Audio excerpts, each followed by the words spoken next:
Gamma Tree Experts. Your trees deserve the best care. Call Gamma Tree Experts. This is the Mark Reardon Show on 97.1 FM Talk.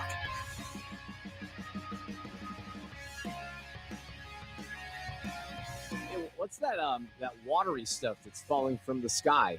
That would be rain. Really? I don't recognize it. We haven't had any for a while.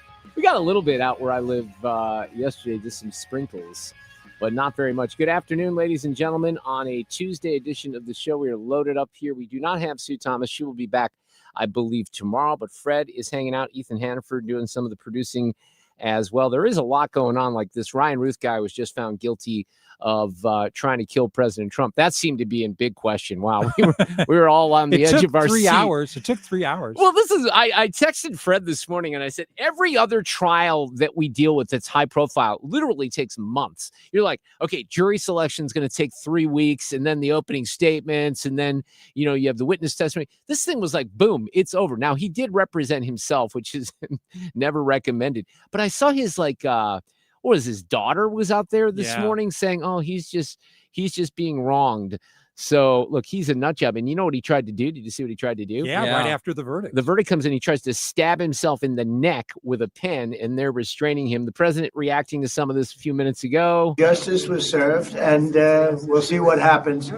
But I very much appreciate the judge and jury and everybody on that. It was so professionally handled, and it's a great honor. So before I get to some of the other things that we're going to talk about here today, I have to get into the United Nations speech this morning. Look, it didn't start off at the beginning so well because, well, two things happened, right, Fred? Right. The teleprompter didn't work, and then the escalator didn't work either. I'm not a conspiracy theorist, but that sounds a little weird. So he mentions these things, you know, like he's reading. I don't know if people have appreciation for what happens. Like when you see those two glass things that are, you know, to the left and to the right of a stage, those are teleprompters, right? So you could look straight ahead at the audience, but as soon as you look to your left, your right, you're going to see those words. And that was one of the things from Butler last year. Remember the ridiculous notion that came out in the aftermath of the assassination attempt that said that Trump was not hit by a bullet, he was hit by glass. And you could literally look at the stationary shot that CNN was airing and all the networks were airing of the stage, and the two platforms and the glass for the teleprompters were fine. You know, there was no damage whatsoever. People were still spreading that nonsense out there. So anyway, here's where it goes bad a little bit. And I don't mind making this speech without a teleprompter because the teleprompter is not working. I feel very happy to be up here with you nevertheless. And that way you speak more from the heart. I can only say that whoever's operating this teleprompter is in big trouble. He's trying to kill a little bit of time there. If there's anyone that can go on for an hour, he went an hour plus at this. I think it went about 8 minutes without it. Yeah, because it was in 8 minutes in when he said it's back. Oh, I didn't realize. So, but he could have probably gone the whole hour. You know, here the escalator didn't work either. All I got from the United Nations was an escalator that on the way up stopped right in the middle. If the First Lady wasn't in great shape, she would have fallen. But she's in great shape. We're both in good shape. We both stood. And then a teleprompter that didn't work. These are the two things I got from the United Nations, a bad escalator and a bad teleprompter. Thank you very much. And by the way, it's working now. Just went on. Yeah, there you go. So it's working now. He did not, what did we say? He did not mince words at the UN today when it comes to some of the participation from the other countries around the globe. It's time to end the failed experiment of open borders. You have to end it now. Sid, I can tell you. I'm really good at this stuff. Your countries are going to hell. Okay. In America, we've taken bold action to swiftly shut down uncontrolled migration. Once we started detaining and deporting everyone who crossed the border and removing illegal aliens from the United States, they simply stopped coming. They're not coming anymore. We're getting a lot of credit, but they're not coming anymore. So you can kind of tell, like when he's reading, we've always talked about this, Fred, teleprompter, Trump, non-teleprompter. I kind of like non-teleprompter, but he weaves, right? So he's adding some words. There's no way that everything that's on the screen, he's adding, he's subtracting, he's kind of letting that be his guide. Now on the climate stuff, this was part of my favorite moment, I think, this morning. It's the greatest con job ever perpetrated on the world, in my opinion. Climate change, no matter what happens, you're involved in that. No more global warming, no more global cooling. All of these predictions made by the United Nations and many others, often for bad reasons, were wrong. They were made by stupid people that have cost their countries fortunes and given those same countries no chance for success. If you don't get away from this green scam, your country is going to fail. Yep. And I'm really good at predicting things, you know. They actually said during the campaign they had a hat, the best-selling hat. Trump was right about everything. And I don't say that in a braggadocious way, but it's true. I've been right about everything. And I'm telling you that if you don't get away from the green energy scam, your country is going to fail. Yeah, that's true, Fred. It's true. He's right about everything. So there he was in front of the UN. He's reacting to the Ryan Ruth situation. Jimmy Kimmel's coming back tonight. We're going to talk about that a little bit here this afternoon. But we won't see it on St. Louis. So that's a good point. So Nexstar and Sinclair stations, the ones that complained, and again, the story that occurred a week ago today, it was when it was Wednesday, though, actually, I think when they pulled him. It was the Wednesday night show. But he did the monologue on Monday night. He did the other monologue on Tuesday where he kind of, made a joke about President Trump. And then the affiliates and the big companies started complaining. And then ABC puts out the statement on Wednesday night. So it did seem, Fred, and even President Trump and others were referring to it as a firing, right? We didn't know. I didn't think he'd be back. I really didn't. Now, I guess he's coming back tonight. I don't think the ratings are going to be quite as high as I had predicted yesterday, because if you have 60% of the country that can't see the show, you can stream it. They're trying to get, word out there. Now, look, I have been on the side of this. I guess I'd call it the Ted Cruz side of the equation when it comes to the FCC and Brendan Carr. But I do want to paint a different picture of this afternoon. And it's one of our guests who's going to come up here in a couple of hours that kind of made me look at this situation in a little bit of a different way, and that's Bill O'Reilly. And he's going to join us at 5:30. He was on with Piers Morgan last night. He made some really interesting points that I thought should be shared here this afternoon. But here's Brendan Carr, who's taking a lot of the blame here. Again, my impression is still the FCC commissioner should not be making threats on a podcast about taking someone down for political opinions. But again, is it nuanced? Here's Brendan Carr. Okay, again, I think this comes back to where we started, which was a lot of the distortion that's out there. I mean, Jimmy Kimmel is in the situation that he's in because of his ratings, not because of anything that's happened at the federal government level. So that's a little questionable too, because the ratings aren't very good. But I think it's less the ratings than it is the companies that own the stations that don't want to air it because of community standards. So let me play this from O'Reilly. So he's on last night, and here's a guy, and I think Bill's going to make this point in a couple hours. He's got the #1 book right now on the New York Times bestseller list, #1, and he hasn't done any talk show. Like, he's not doing the Today Show, he's not doing CBS This Morning, he's certainly not being invited to Jimmy Kimmel's show. Think about that in those terms. So Bill kind of put this in a different perspective last night. The three networks use what they call the public airways. Therefore, there are government regulations on them that they must operate within the public interest. That is the headline. So ABC, NBC, CBS have to operate within the public interest. That's subjective. Now, see, that's what we did. We have an FCC license here at this radio station. So it's different than cable. You can say, this is where I kind of wish I was on the internet, because I could say the F word all the time. That probably wouldn't make Fred happy, but I'm fond of that word, right? But, we can't do that. Carr has the right to go in and investigate anything that he believes is not in the public interest. And I'll submit this to you. There's almost a total blackout in the United States for non-liberal voices on the network news. Did you know that, Piers? Yeah, no, it's obvious. Yeah, it's been in place ever since Donald Trump got into the political arena. I'm the best-selling nonfiction author in the world. As you know, anybody putting me on TV gets higher ratings. People want what that crazy O'Reilly is going to say today. I can't get booked on the Today Show or Good Morning America or any of the late night shows. Why? Because I'm not a liberal. Jimmy Kimmel didn't book one liberal in 3 years. Yeah, it's crazy. So, here's a good example, Fred. The hottest conservative pundit in the country is our friend Scott Jennings. That is without a question, right? Right. Now, he's got a book coming out in December. We'll see if he gets attention. But at this point in the cycle, having risen to meteor, just unbelievable proportions in his Twitter followers, his exposure.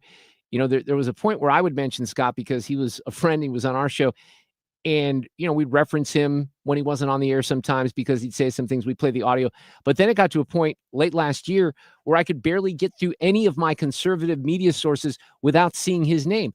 Well, there's a good example of someone who at this point, usually you have people who book these shows say, look, that dude's hot. We got to get on top of this because he's creating a stir, and we should talk about this because he's the guy that goes on CNN every night and he mixes it up. He hasn't been on Jimmy Fallon's show. He's been on Bill Maher's show, okay, which kind of fits that dynamic a little bit. But he should have been on other shows at this point. And if the politics were different, he absolutely would have been a little bit more here with O'Reilly. So the FCC, and there's no denying that the Trump administration despises people who it deems have treated Donald Trump unfairly. There's no denying that.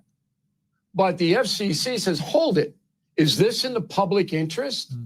Where you have the three networks blacking out, excluding every voice that isn't non-liberal, that isn't a liberal voice. That's a very, very good point, right? When it comes to community standards and what these licenses are supposed to afford you. You can't plug a movie, a book, a recording. You can't have a dialogue. Now, I used to be on Kimmel and Letterman and Leno all the time because the ratings are so good, and The View all the time. But that changed, and the corporations, they were fine with it. Disney led the league in it. So you're telling me that that's not an attack on freedom of speech? So these 400 movie stars, TV stars, oh, Jimmy Kimmel, oh, well, what about the blackout? Well, there's that. And I'm not a what about guy. I'm not. That's ridiculous. You gotta keep it into what you're talking about here. But there wasn't a word from the left because the left benefited from this. And that was the biggest assault on freedom of speech I've ever seen in my lifetime. Well, I think Bill makes a good point there, and he'll expand on that point. He joins us around 5:04 this evening on 97.1 FM Talk. Going back to Jennings just a little bit, did you see the dust up with Keith Olbermann? Yeah. So this is pretty serious. So like Scott posted something that said, so basically, and he's talking about Kimmel. So basically his employer suspended him for being an insensitive, rhymes with Wick, and we don't live in an authoritarian regime. Got it. So Keith Olbermann, who he used to be such a talented guy back in the day on ESPN. He was a wordsmith himself. He was a good writer. He was entertaining. He's become just a hack and a really, really spiteful and hateful person over the years. So he responds to Jennings and he says, "We won, you stupid pieces of blank. Last fall to fascism was last week.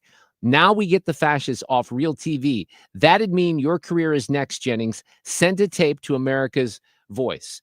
He also said, he basically did this and he said, you're next. So there was a threat to basically say, you're next, MFer, but keep mugging to the camera. So he threatened Jennings, and then of course he apologizes. And when Jennings posts what Olbermann said to him, he does a CC to Kash Patel at the FBI. So Olbermann today goes on there and it's, who cares? But here's what he said. "I apologize without reservation to @ScottJennings, Kentucky. Yesterday I wrote and immediately deleted 2 responses to him about Kimmel because they could be misinterpreted as a threat to anything besides his career. I immediately replaced them with one specifying what I actually meant." Okay. When he says, "You're next, MFer, but keep mugging to the camera," that sounds like a threat. Okay. It doesn't sound like they could be misinterpreted, but that's fascinating. All right. We're off and running here. Again, Sue is off until tomorrow. She'll be back. There's a real interesting case that the Secret Service has gotten involved in that thwarted this attack in the New York region that would have been a really major telecommunication attack. We're going to talk with George Rosenthal about that here in a couple of minutes. Melissa Price-Smith, who is, I don't want to say the brand new St. Louis County prosecutor, but relatively new because she took over for Wesley Bell. She was set to come in here that day of the assassination attempt, not the assassination, the assassination of Charlie Kirk, and we had to reschedule her. So she's coming in this hour because Sue's off. We'll have Ethan's news. We got O'Reilly in the 5 o'clock hour. Lots still to come. Traffic from the 97.1 FM Talk Traffic Center. 270, you're southbound, slow spots from Page down to 55, 170 southbound, Olive to 64, 70 westbound, slow spots out of downtown to Lucas Hunt before 170 out to the airport, eastbound side from Florissant, heavy into downtown, 64 eastbound, slow Mason to 270, 170 to Big Bend, westbound side, you get to Kings Highway over to 270, 44 westbound, heavy from Lindbergh over to 270 is mostly on that southbound ramp, and 55 southbound, slow Broadway to Bates. I'm Trent Erickson with traffic on 97.1 FM Talk. Yeah, I had my friend Larry who caught me on a misstatement. Just to be clear on O'Reilly, I think at first I said he's coming at 5:30. It's 5:04. So Bill will be here at 5:04. Climate Masters. We specialize in older homes. Climate Masters Heating and Cooling. Trusted heating and cooling installation and maintenance service.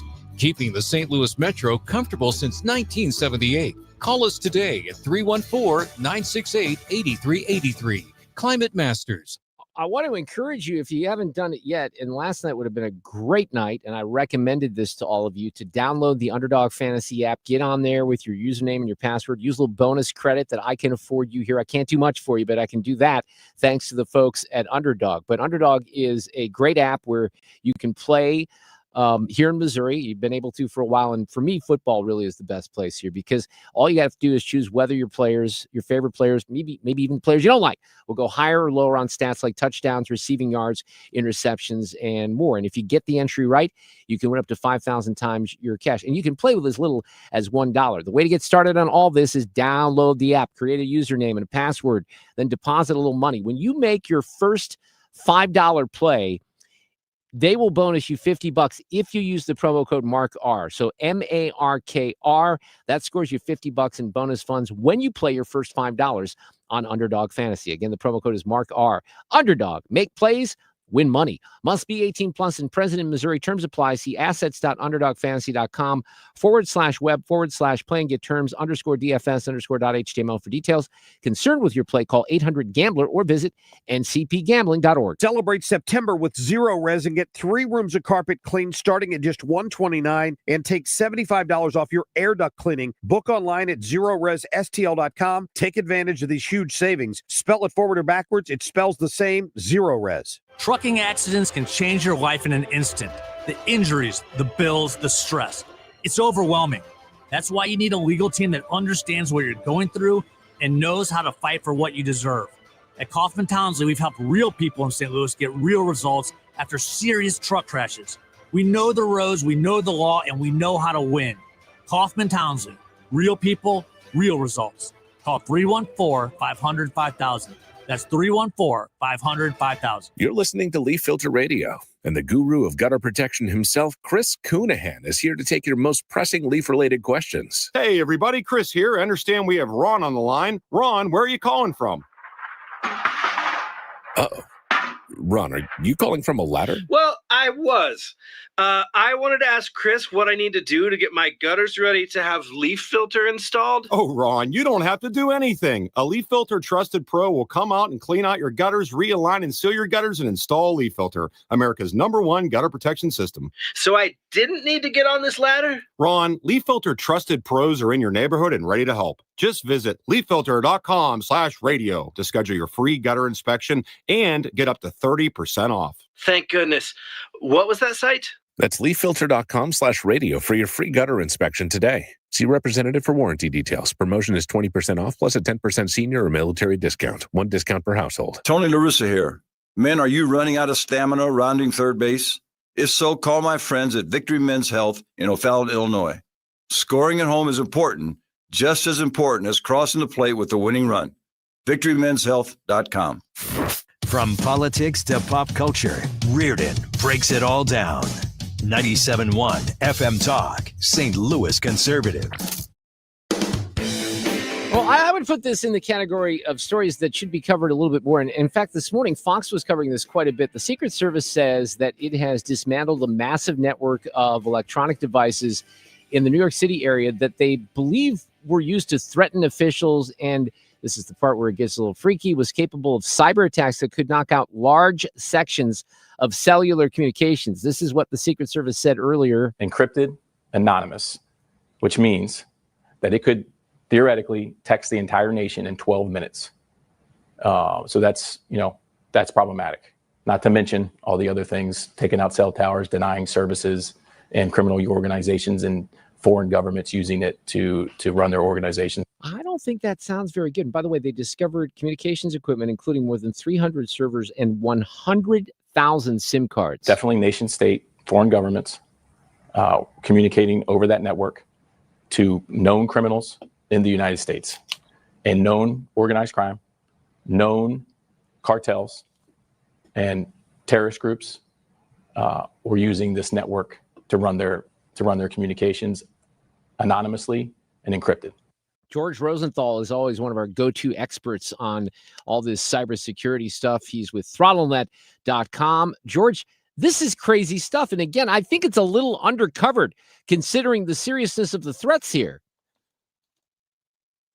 Hi, by the way. This is so undercovered. They're calling it the largest, most sweeping communications threat ever uncovered. And it is. This is a complete clandestine cellular network operating throughout the entire New York City area on its own, piggybacking off of towers that took millions of dollars to build this system over 5 different sites. So this is not some run-of-the-mill deal. This is professional, real-deal stuff. But what's terrifying about this is that it's ready to go to take over, A, the entire communications system of New York City, B, have its own communications encrypted and private for the bad guys, all of which can be triggered instantaneously when a terrorist attack happens. So you have another major terrorist attack, and now you shut down all communications, 911, everything. You can complete, and then at the same time, you're allowing the bad guys to talk to each other without anyone knowing it. Yeah, look, this is frightening. They say, this is what the New York field office guy, Matt McCool, said. This network had the potential to disable cell phone towers and essentially shut down the cellular network in New York City. These are always kind of the things that we talk about in the background, George. You and I have talked about, and I'll be honest with you, I've been a little shocked knock on the microphone, that we have not had a bigger, not that we haven't had some, major cybersecurity threats, but something along these lines. The good news here is they found this and they uncovered it. Yes. And that's good. The bad news is you can't tell me this is the only attempt at doing something like this. You and I are thinking exactly the same, because that was exactly what I'm telling you. If you're telling me this isn't happening at all other major cities around the country, right, you're kidding yourself. You're kidding yourself. This is 100,000 SIM cards running at the same time, acting as if tens of thousands of cell phones. Here you're talking about 30 million text messages a minute. There is no system that we have that can handle that. You're talking about denial of service of the entire communication system of our largest city. To wrap your head around that, and it was ready. The trigger's ready to be pulled any time. Luckily, they found this. But my goodness, it takes millions of dollars. I did some research on the amount of equipment that's out there and what it costs. It is millions and millions of dollars to build this. This is not, Joe Schmo runs across the border and he's got a couple of guys. Like, this is a major deal. So God knows what's coming up or what kind of terrorist threats they've stopped, and thank God they have. But if that ever happens again and they can shut down the communications, you're doubling, if not tripling, the amount of chaos and death and problems that can happen from that. And we've got to start thinking like the criminals and start looking for this kind of stuff way before we stumble upon it. The reason we stumbled upon this was that some encrypted hidden phone calls were made to U.S. officials in the spring. So this has been being searched for since April, May. Yeah. So yes. they say some of this stuff is nuts. They said the network had the ability to send 30 million anonymous text messages per minute. It could also carry out large-scale denial of service attacks that overwhelm a target with fake communications traffic, potentially interfering with the ability of emergency workers or police to respond to a scene. So, I guess one question I would have is, we know what happened after 9/11, and we saw these things that kind of fell through the cracks, and we corrected, and then we overcorrected, of course, with the Department of Homeland Security. That's another story altogether. But, sitting back here in a radio studio in St. Louis, I'd like to think that the government has the ability to understand and be aware that these things could happen. So there are backup plans for communications, but something tells me there's not a lot of depth on the backup plans when something this potentially nefarious and harmful could happen. Yeah, I agree with you. And I think there are two main areas of our infrastructure that need immediate attention. Number one is the electrical grid. And now, obviously, number two is our communication system. Because if you can take out our largest city's communications in 5 different locations around the city, that is terrifying for everyone else. It should be terrifying for this entire country. That we start looking at the power grid and we take care of our communications. Because can you imagine in pure chaos, it was already bad enough at 9/11 when you had different agencies that couldn't talk to each other over radio frequencies. You're talking about now shutting down all the data networks across all systems. I would hope that this would be something that's going to guard. Look, again, it was a hot story this morning. I know Jimmy Kimmel's back and there's Trump at the UN, but I hope this gets some attention to the point where there's, congressional hearings and some questions are asked about, not necessarily maybe this operation, but all the potential threats in an operation like this, because it deserves attention. George, you're always great. Thank you so much for joining on and jumping on here this afternoon. I appreciate it. Thank you. You guys have a great rest of the day. All right. Take care. It is frightening, and we'll continue to give you information on that. The new St. Louis County Prosecutor, Melissa Price-Smith, is in the studio with me. Coming up next. Traffic from the 97.1 FM Talk Traffic Center. All right, things are pretty heavy if you're on 270 southbound, Page down to 55. You've got to 170 southbound, heavy pay Olive down to 64. 70 westbound, slow spots out of downtown to Lucas Hunt. Then before 170 over to the airport. Eastbound side from Florissant into downtown. 64 eastbound, slow past 340, now to 270 with the crash working. And then 170 to Big Bend, heavy. Westbound side, slow spots from Kings Highway to 270, 44 westbound, Lindbergh to 270 and 55 southbound from Broadway to Bates. This report is sponsored by Overhead Door Company of St. Louis. Your garage door is always there for you, rain or shine. Are you taking your garage door for granted? Is it screeching and whining for attention? It's a same-day service. Call 314-781-5200 or schedule online at overheaddoorstlouis.com. I'm Trent Erickson with traffic on 97.1 FM Talk.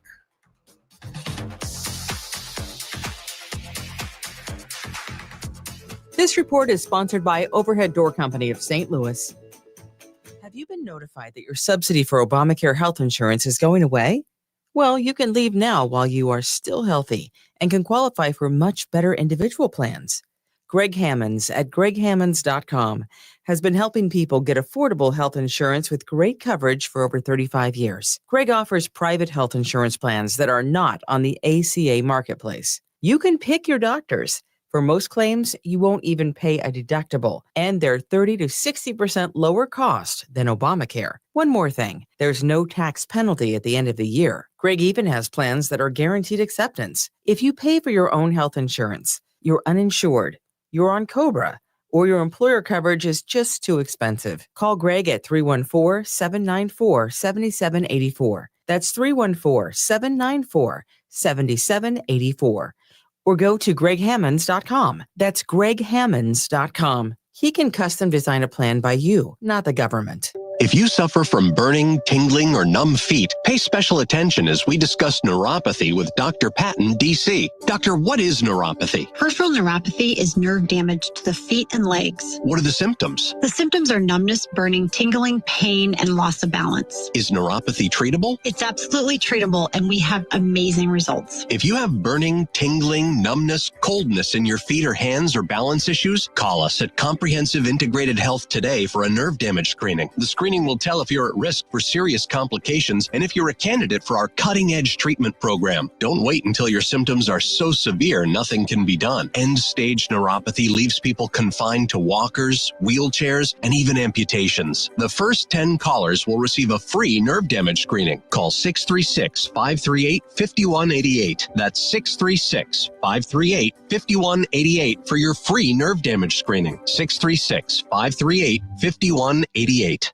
Do you owe $10,000 or more in credit card debt or personal loans? With credit card debt at all-time highs, Debt Relief Advocates is urgently notifying consumers of debt relief now being made available, designed to aid consumers with out-of-control credit card debt. Those who qualify and enroll for this relief program will only have to pay back a fraction of what they owe. This is not bankruptcy or a debt consolidation loan. This is a relief program that credit card companies would rather you not know about, as it ends your debt nightmare and saves you lots of money. Consumers owing at least $10,000 in credit card debt or personal loans can now take advantage of this debt relief as the cost of living skyrockets. Debt Relief Advocates has established a relief hotline for you to call to learn what debt reduction you may qualify for, so don't wait. For this free information, call the Relief Hotline at 800-390-1164. 800-390-1164. 800-390-1164. It's time for a $98 furnace tune-up. This portion of the show is sponsored by Jerry Kelly Heating and Air. From the gateway to the airwaves. 97.1 FM Talk. St. Louis Conservative.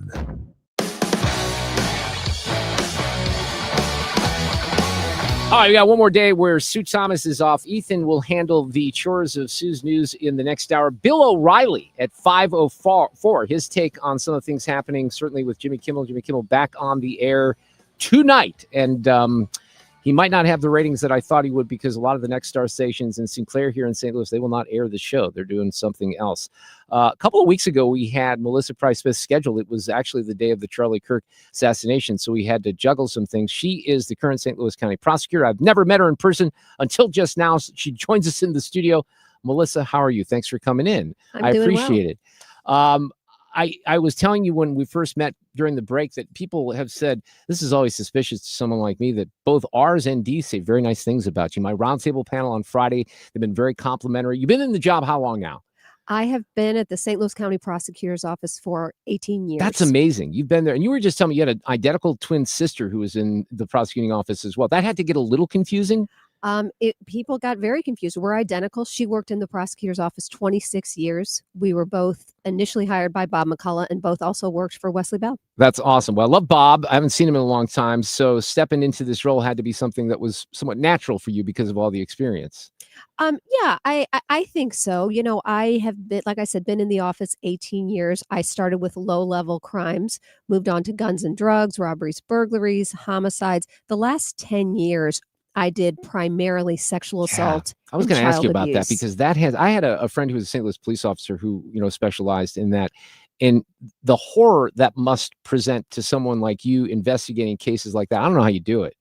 Yeah, it's a lot, but like I always say, that I met some of the most incredible, bravest individuals ever, and that's the victims who came forward. It takes a lot of courage to come forward, but disclosure leads to healing. And once a victim comes forward, they are no longer anyone's victim. But I had never intended for this role. And last November, when we heard that Wesley Bell was going to Congress, I did what everybody else in the office did. I looked around to see who our next boss would be. But as we all sat around and talked about what we wanted a prosecutor. We didn't want a politician to be our boss. We wanted somebody who knew the ropes, who knew what worked in the office, what didn't work in the office. Someone who had had multiple trials and won, but also somebody who knew what it was like to sit with a victim after a loss. So when I say I stepped up and threw my hat in, it was with the support of my colleagues. So basically, I feel like we stepped up together. Yeah, and it's encouraging from, I think, beyond my standpoint for a lot of people listening, just because I don't know if you've noticed, we seem to have this national debate about crime and how we prosecute crime right now. And I like the fact, look, I've given Kara some credit on this as well. I know there was something at the St. Louis County Council last week, but instead of making the office about national issues, which really don't affect the people who are affected by crime in St. Louis, focus on the job at hand. Absolutely. Absolutely. I grew up in St. Louis County. I raised my kids in St. Louis County. I want them to want to stay in St. Louis. And the only way that's going to happen is if we have a safer St. Louis County. So I'm trying to strengthen our relationship with law enforcement. I have reinstated a violent crime unit. We created a homicide unit. We have a sexual assault, child abuse unit, domestic violence unit, treatment courts. We have made the office, done a lot of work to make the office more efficient. We've also done some really heavy recruiting. We have 3 amazing rock stars that we recruited from the U.S. Attorney's Office. Oh, good. Yeah, who worked in the office years ago, that are a huge addition to the office. So when you say you restarted a violent crime unit in a specialized homicide unit, it almost sounds like that should have existed in the first place. Well, the violent crime unit, I was sworn in on January 3rd of 2025. At 10 a.m. was my swearing in. That afternoon, the violent crime unit was put into place. And basically what that means, it allows violent offenses to be reviewed by our office in real time. As soon as a police officer arrives there, the prosecutors in that unit will review it immediately, make a charging decision, look at the priors, determine if that individual is on probation, on parole, so then they can ask for an appropriate bond setting. One of the goals of this office is to keep violent offenders off the streets. And if we delay at all when their crimes occur, it allows them to Yeah. commit more crimes. Look, we're seeing examples of that on the national level, right? And it's just Absolutely. horrendous. And obviously, it's a little weird to me that 2 weeks ago today, I was talking about this young woman, Irina Zaritska, and then 2 weeks ago tomorrow, her name was never mentioned again because of what happened with Charlie Kirk. But that was an awful, awful crime where someone was arrested 14 times. We saw it here in the city of St. Louis with Janae Edmondson losing her legs. But that's, anybody, I have friends that are cops, this, they tell you, especially in the city, I'm sure this is true in many parts of the county, they're arresting the same guys a lot, right? Over and over. Absolutely. A lot of our offenders are repeat offenders. And that's why it is so important to get these offenders off the streets as soon as the crime occurs, because like you just said, so many of them have long histories, have priors. That's also why we created our homicide unit. We need a specialized team to be able to take the most serious cases and to really be able to give them a high level of attention and trial practice. We brought in 2 assistant U.S. attorneys to lead that team, and they are rock stars and they're mentors, and they're able to train our staff as they take on homicide cases. Melissa Price Smith is with us. She is the St. Louis County prosecutor. When you talk about how to better partner with law enforcement, I think you just kind of explained some of that right there, but what else would be, involved there? Obviously law enforcement are our partners. And I am proud to say that I had the support of law enforcement in seeking this position. And that was not a political thing. It was based on my years of experience in the office. And when I say we're seeking to better our partnership, I feel that way about our, improving our partnership with the community as well, meaning talking with them about our office, talking to them about our policies. And more importantly, whether it's with law enforcement or the community, we try to listen and say, what do you need from us? What can we do? Whether we're talking to town hall in North County, whether we're talking to a group of police officers, what can we do to make St. Louis County safer? And that's what we're trying to do in every area. Some of this, to me over the years has been kind of a no-brainer. I know that you kind of made a statement from the beginning that if you commit a crime with a gun, there's no probation, right? Yes. I have taken on a much stricter gun policy. Oftentimes, first-time offenders are granted probation. The new policy in our office, well, first of all, anybody can have a gun. If someone's walking down the street right outside your window right now, an adult with a gun, there's nothing police could do. Right. However, if that individual decides to point it at you, even if he doesn't shoot, it's called exhibiting. If that individual is a felon and they possess a firearm, they shoot into a house, they shoot into a car, even if they don't hit anyone, we are taking a stronger stance on gun crimes. We are no longer offering probation on first-time offenses. These are our trigger Yeah, pullers. see, I think that's so important and reassuring for sure. So talk about this cold case a little bit. And I don't know if there's more cold cases. We all, as a society, have a fascination with this, which is why they're on Dateline in 48 hours. I know Chief Fitch pretty well. I know he's involved in this. I moved here in 1979. I don't remember this case from 1980. I lived in Baldwin at Clayton and Baxter. Not too far away from that in Ellisville is where this murder occurred that you're kind of digging into again, right? Absolutely. I actually live right by there now. And Chief Fitch and the Ellisville Police Department are opening this cold case, this unsolved murder. It occurred in 1980. It was a horrific murder. She was working at that Dairy Queen right there, and it was unsolved. So as you know from talking to Chief Fitch, it is take a fresh set of eyes, and that always helps. There's also so much advancement in DNA analysis. Oh yeah. And isn't it crazy? Yes. There's also in cold cases, when you relook at them, there's victims who maybe were afraid to come forward last time, who will speak now. A fresh set of eyes, new advancements, possible witnesses. Some cases there might be additional evidence that was never found. Yeah. One of my goals is to have a victim-centered office. Always put the victim first. This is all victims, even those who are no longer with us. Just because a case wasn't solved, we are very aware that there are families out there who still suffer that loss every day. So if there's ever an opportunity for us to try to find justice again, we will always do that. And we are working very closely in partnership with Ellisville Police Department and Chief Fitch.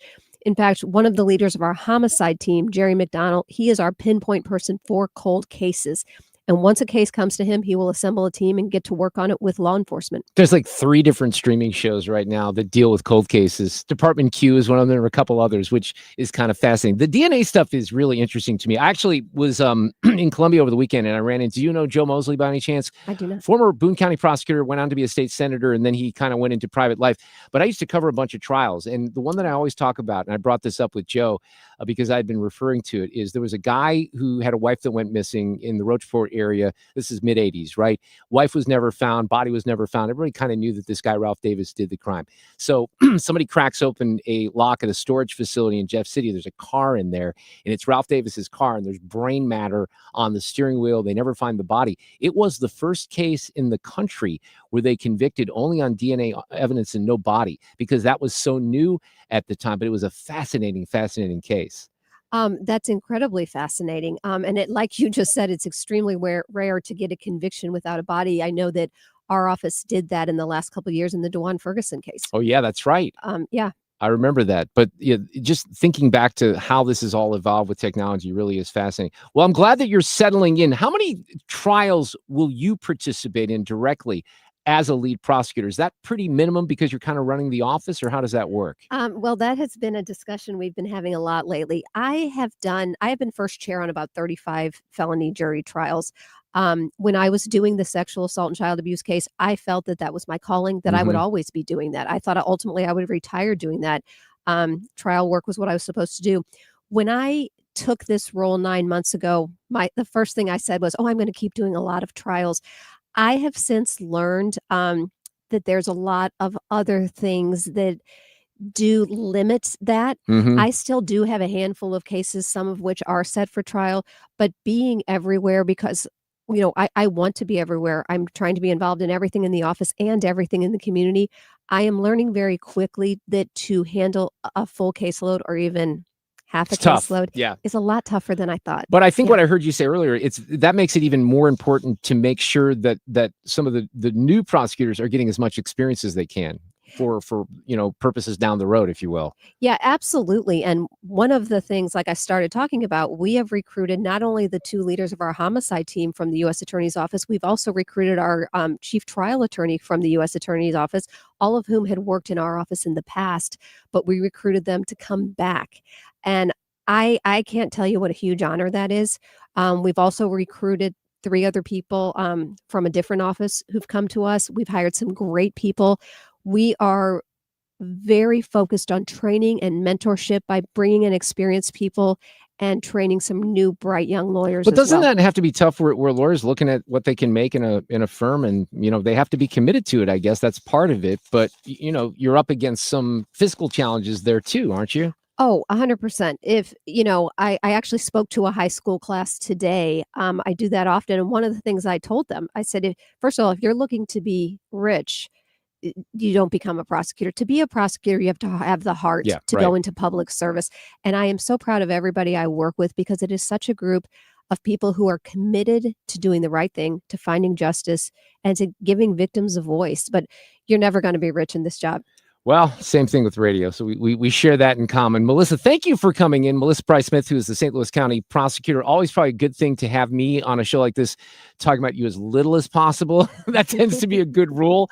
But I like what you're doing so far. And thanks so much for taking the time and rescheduling and coming in this afternoon. Thank you so much. Have a great afternoon. Appreciate it.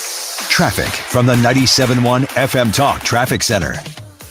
Southbound 270 is slow in spots from Page to 55. 170 southbound Olive to 64. Northbound side goes from 70 to Airport, pretty heavy. So westbound side of 70 is slow going from Union to 170. We had a crash in the left shoulder now, but it's out of the lanes there. It's just off to your left. Eastbound side slow Forest Linton to downtown. Eastbound side is 64 past 340 to 270. Slow going with the crash in that area. 170 to Big Bend, then slow. Westbound side slows from Kings Highway to 270. 44 westbound at 64. We've got an earlier crash slowing things, and heavy Lindbergh to 270 and 55 southbound Slope Broadway debates.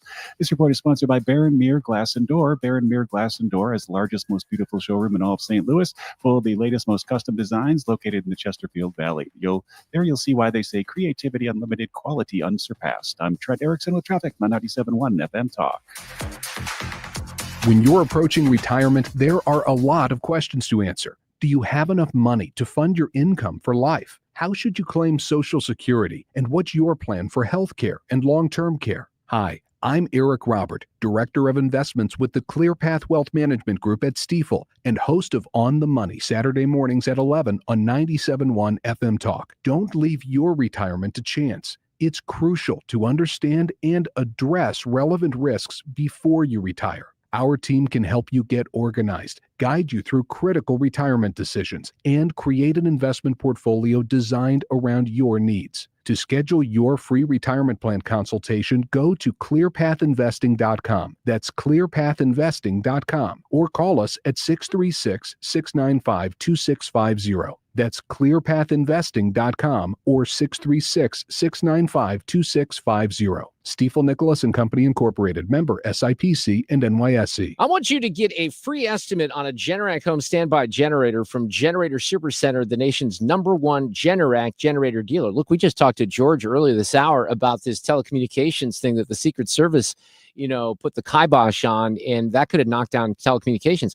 It could happen to the power grid as well, not to be like super scary or anything, but that we've got old infrastructure. They're trying to do what they can to replace it and to upgrade it. This is why your utility bills go up so much every month. But Generator Supercenter really does it the right way. They're the nation's #1 Generac generator dealer. These are not portable generators. They are high quality. They need to be maintained, and they can do that at Generator Supercenter. It's just like your car. You need an oil change or your HVAC system. You need some maintenance on this to make sure it's going to work when you're away from your home and kick right back in, get your home up and running within seconds. So stop by the showroom. They're out in Chesterfield on the airport road. You can call 314-499-2020. It's a free estimate. Financing is available. Generator Supercenter of St. Louis.com. Sunday, the Chiefs are back on 97.1 FM Talk. Tune in for the game at 3:25 with pregame coverage starting at 2. 97.1 FM Talk this Sunday with the Chiefs. Game time 3:25. I'm Ultima Morgan. Every year, almost 30,000 babies in America are born with birth injuries. It's every parent's worst nightmare.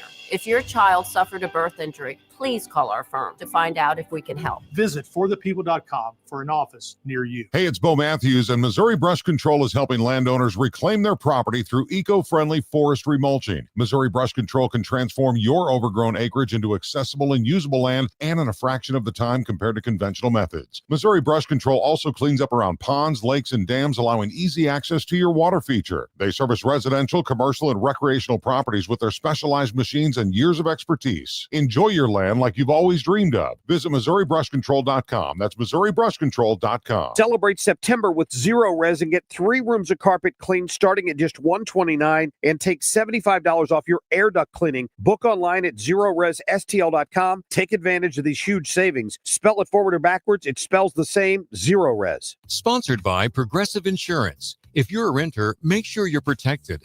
Renter's insurance includes options that cover stolen property, personal injury, and living expenses if your place is damaged. Quote Renter's Insurance at Progressive.com. This is the Mark Reardon Show on 97.1 FM Talk, St. Louis Conservative.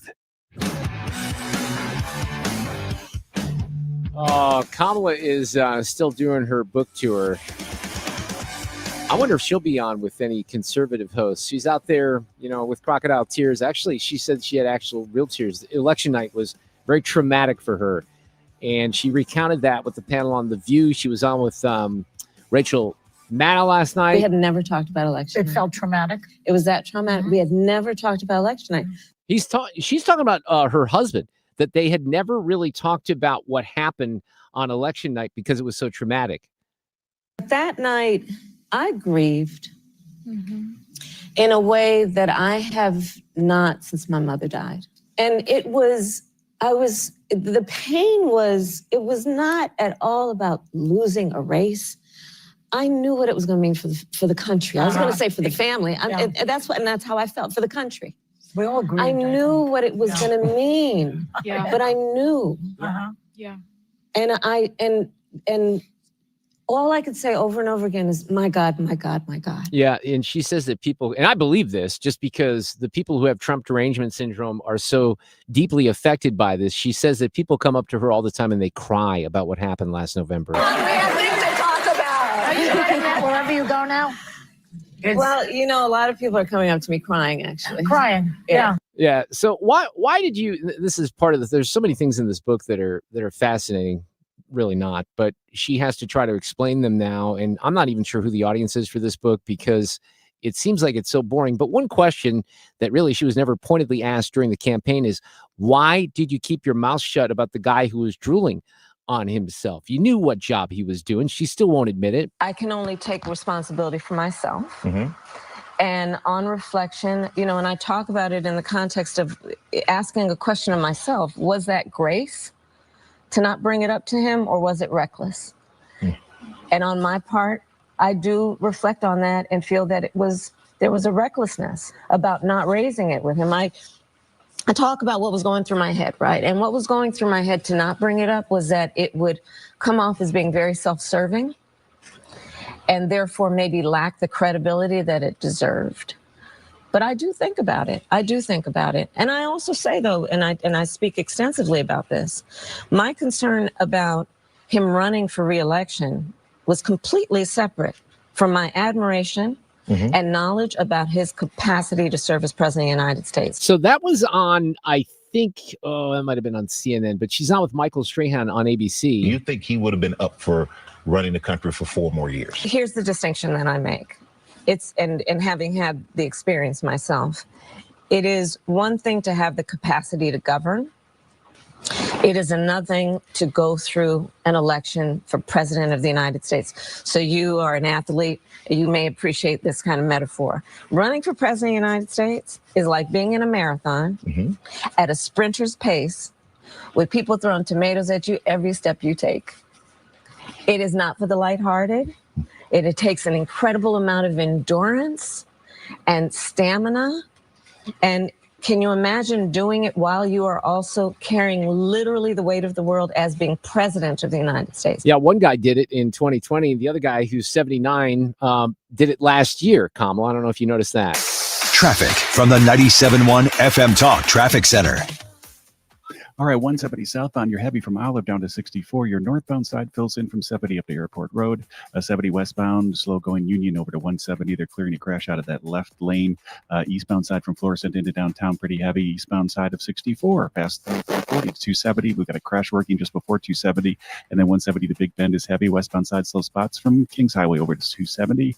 44 westbound, it's heavy at 64, but they've cleared a crash there, so that shouldn't be long. And then heavy out to Lindbergh to 270 and 55 southbound Broadway to Bates.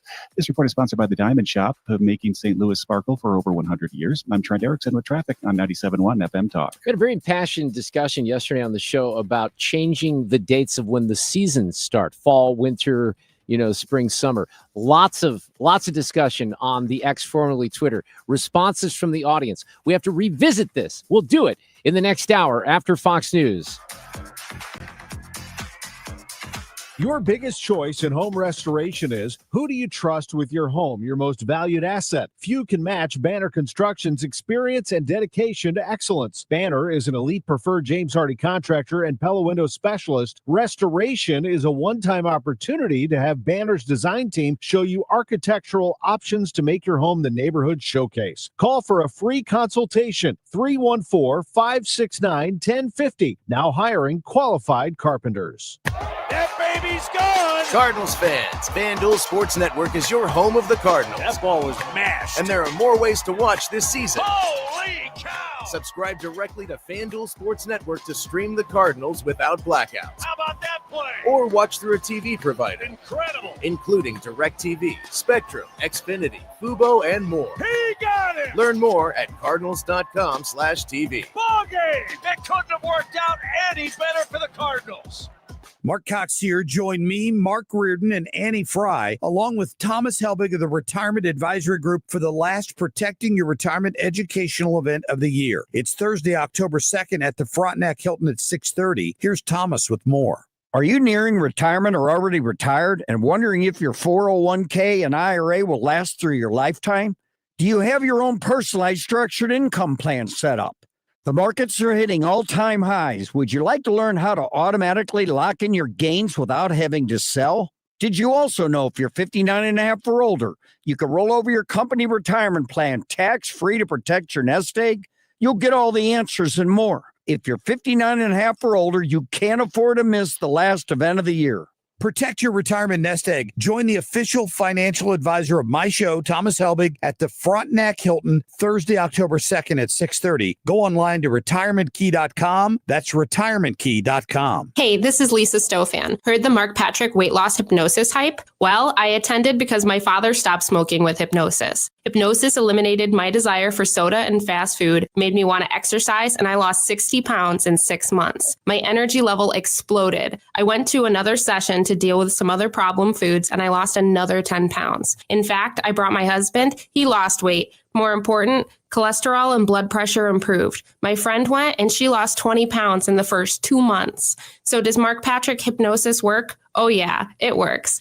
Nothing has changed my life more. Well, except maybe my husband. He's so proud of me, makes me cry. Now that you've heard it, what are you waiting for? Join Mark Patrick seminars and lose the weight or stop smoking. Guaranteed early bird specials $49.99. That's right, weight loss seminar, Saturday, October 18th at the Marriott St. Louis West in St. Louis at 11 a.m. Registration at 10:30 a.m. Stop smoking seminar 2 p.m. Registration at 1:30 p.m. Sign up at markpatrickseminars.com. Sue's News with Ethan pinch hitting coming up on the other side of Fox News. KFTK FM Florissant from the Kaufman Townsley St. Louis's Injury Lawyers Studio. Call 314-500-5000. That's 314-500-5000. All on the free Odyssey app.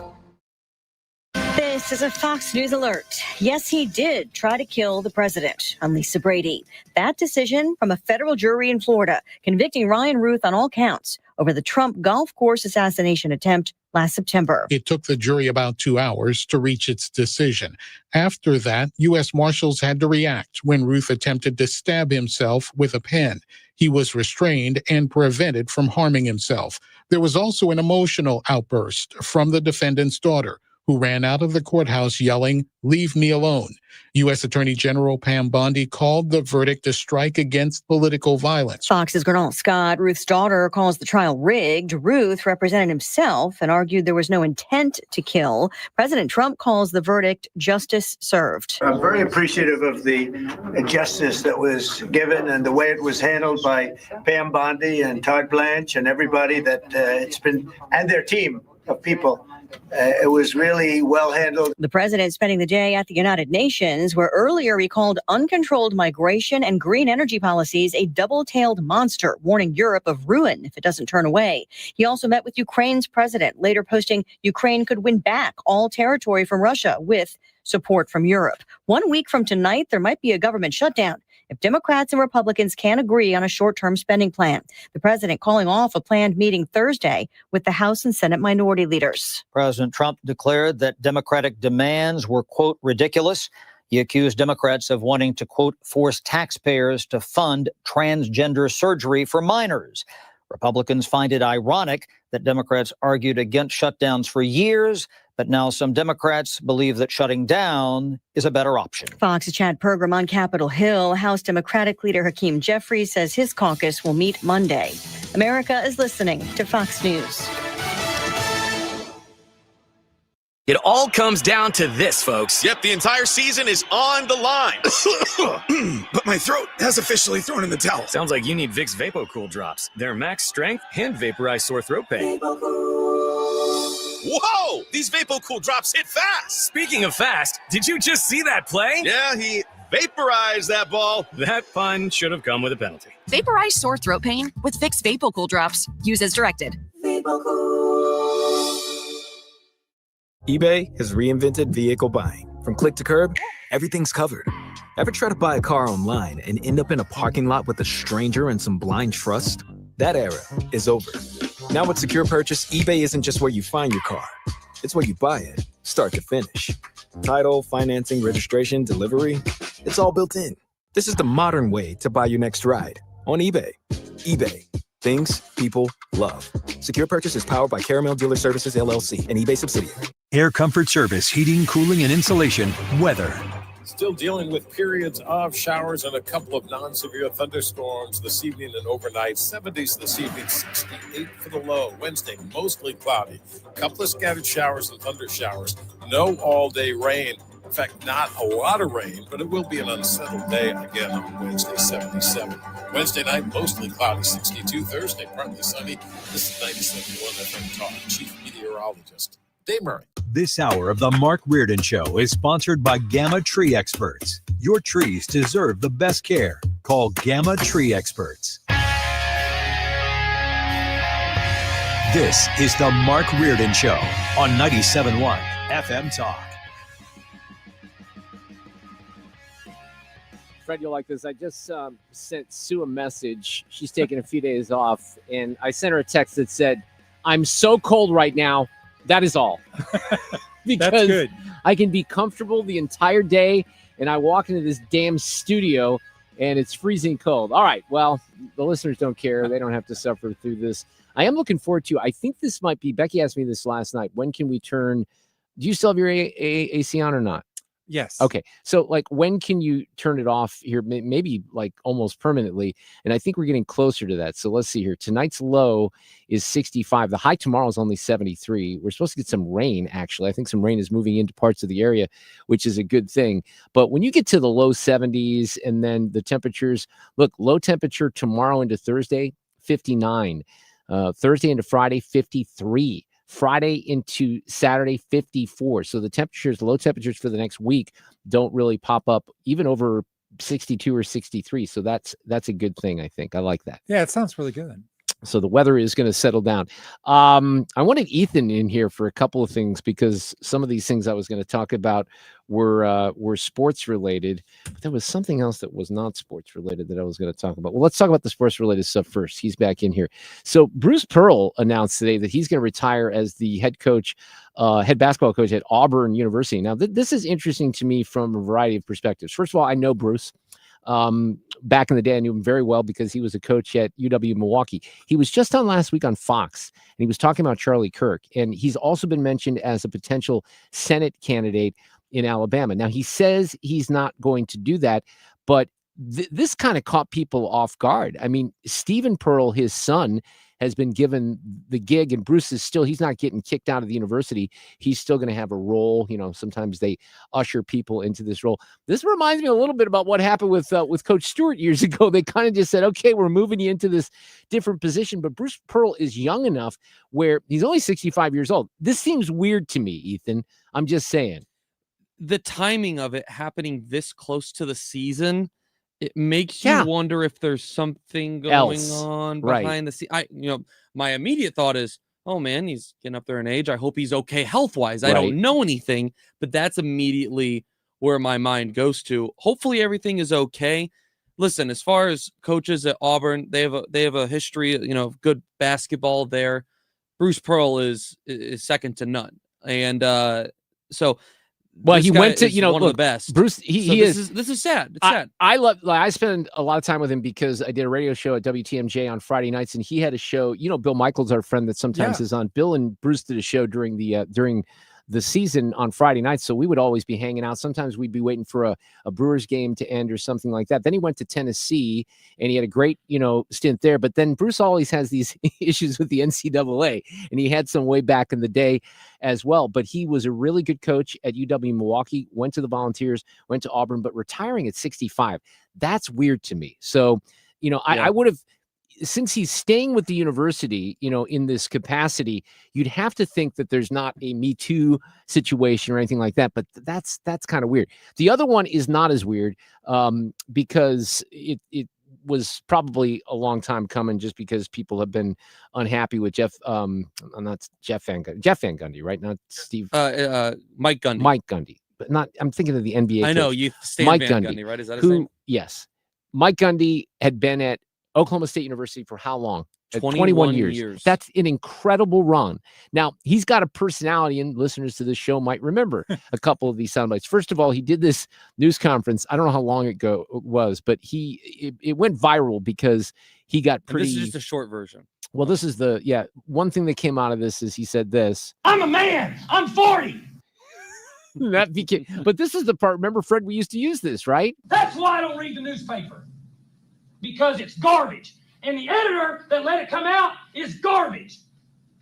Come after me. I'm a man. I'm 40. I'm not a kid. I'm gonna miss him. I think I'm gonna miss him.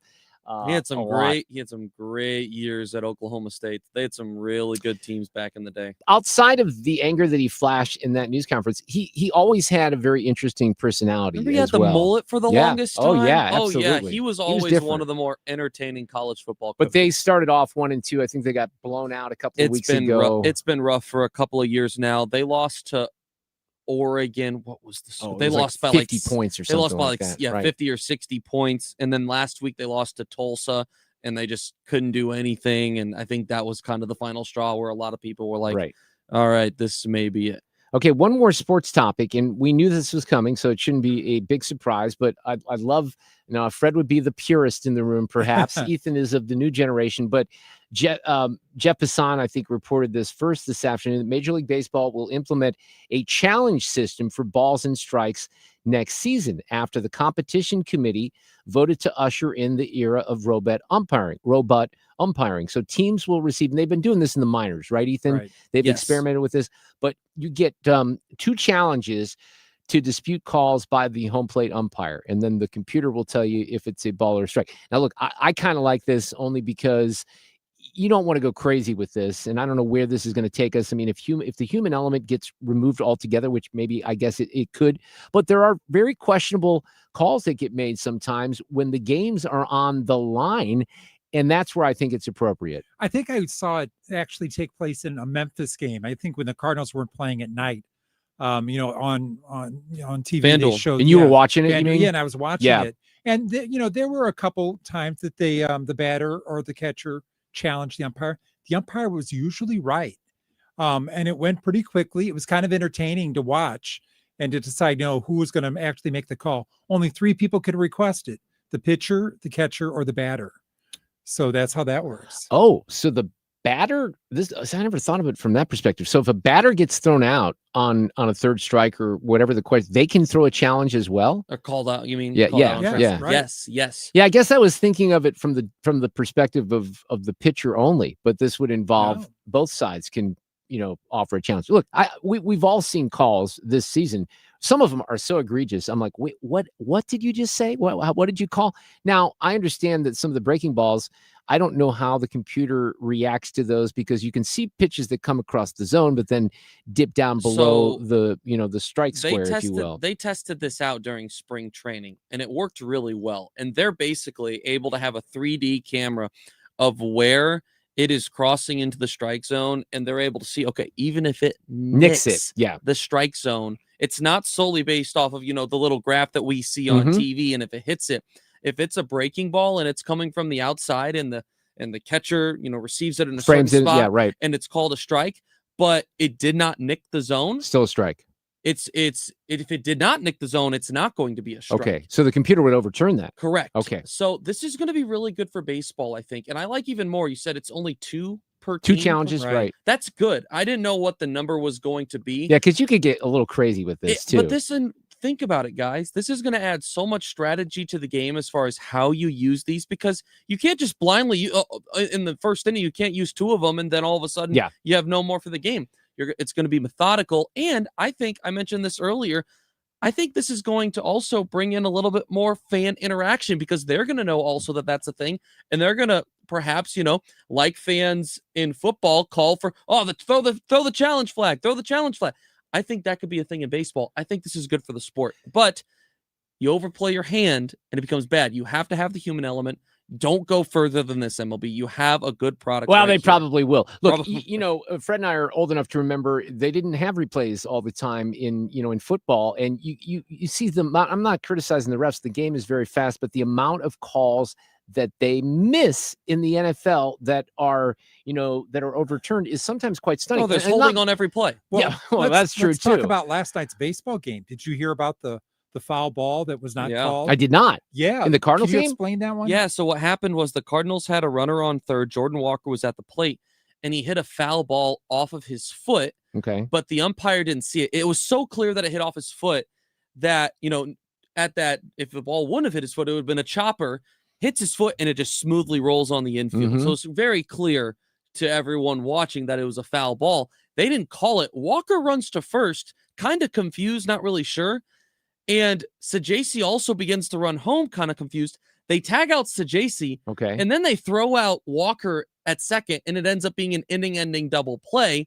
But you can't review that. And because they didn't call it a foul ball, because they called him out, it ended up being an inning-ending double play. But the players thought it was foul. So they kind of half ran. They weren't really sure. Yeah. You couldn't under this. I don't think you could even review it under this. No, correct. It's just balls I think, I think more so just speaking to some of the random, the human element of it is always going to, at some points, have to a certain extent flaws, but it's important because it adds so much emotion to the game. And how many challenges do they get for other calls right now? Like right on now, the base pass, you get one, and then every time you get it correct, you don't lose it until you get it wrong.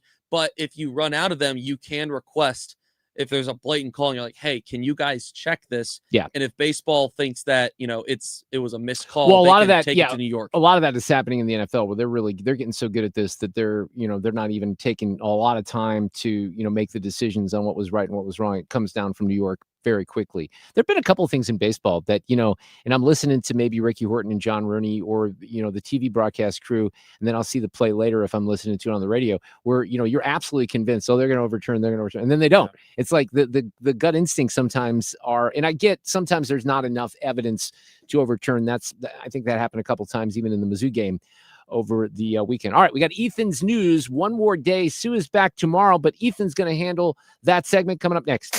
Traffic from the 97.1 FM Talk Traffic Center.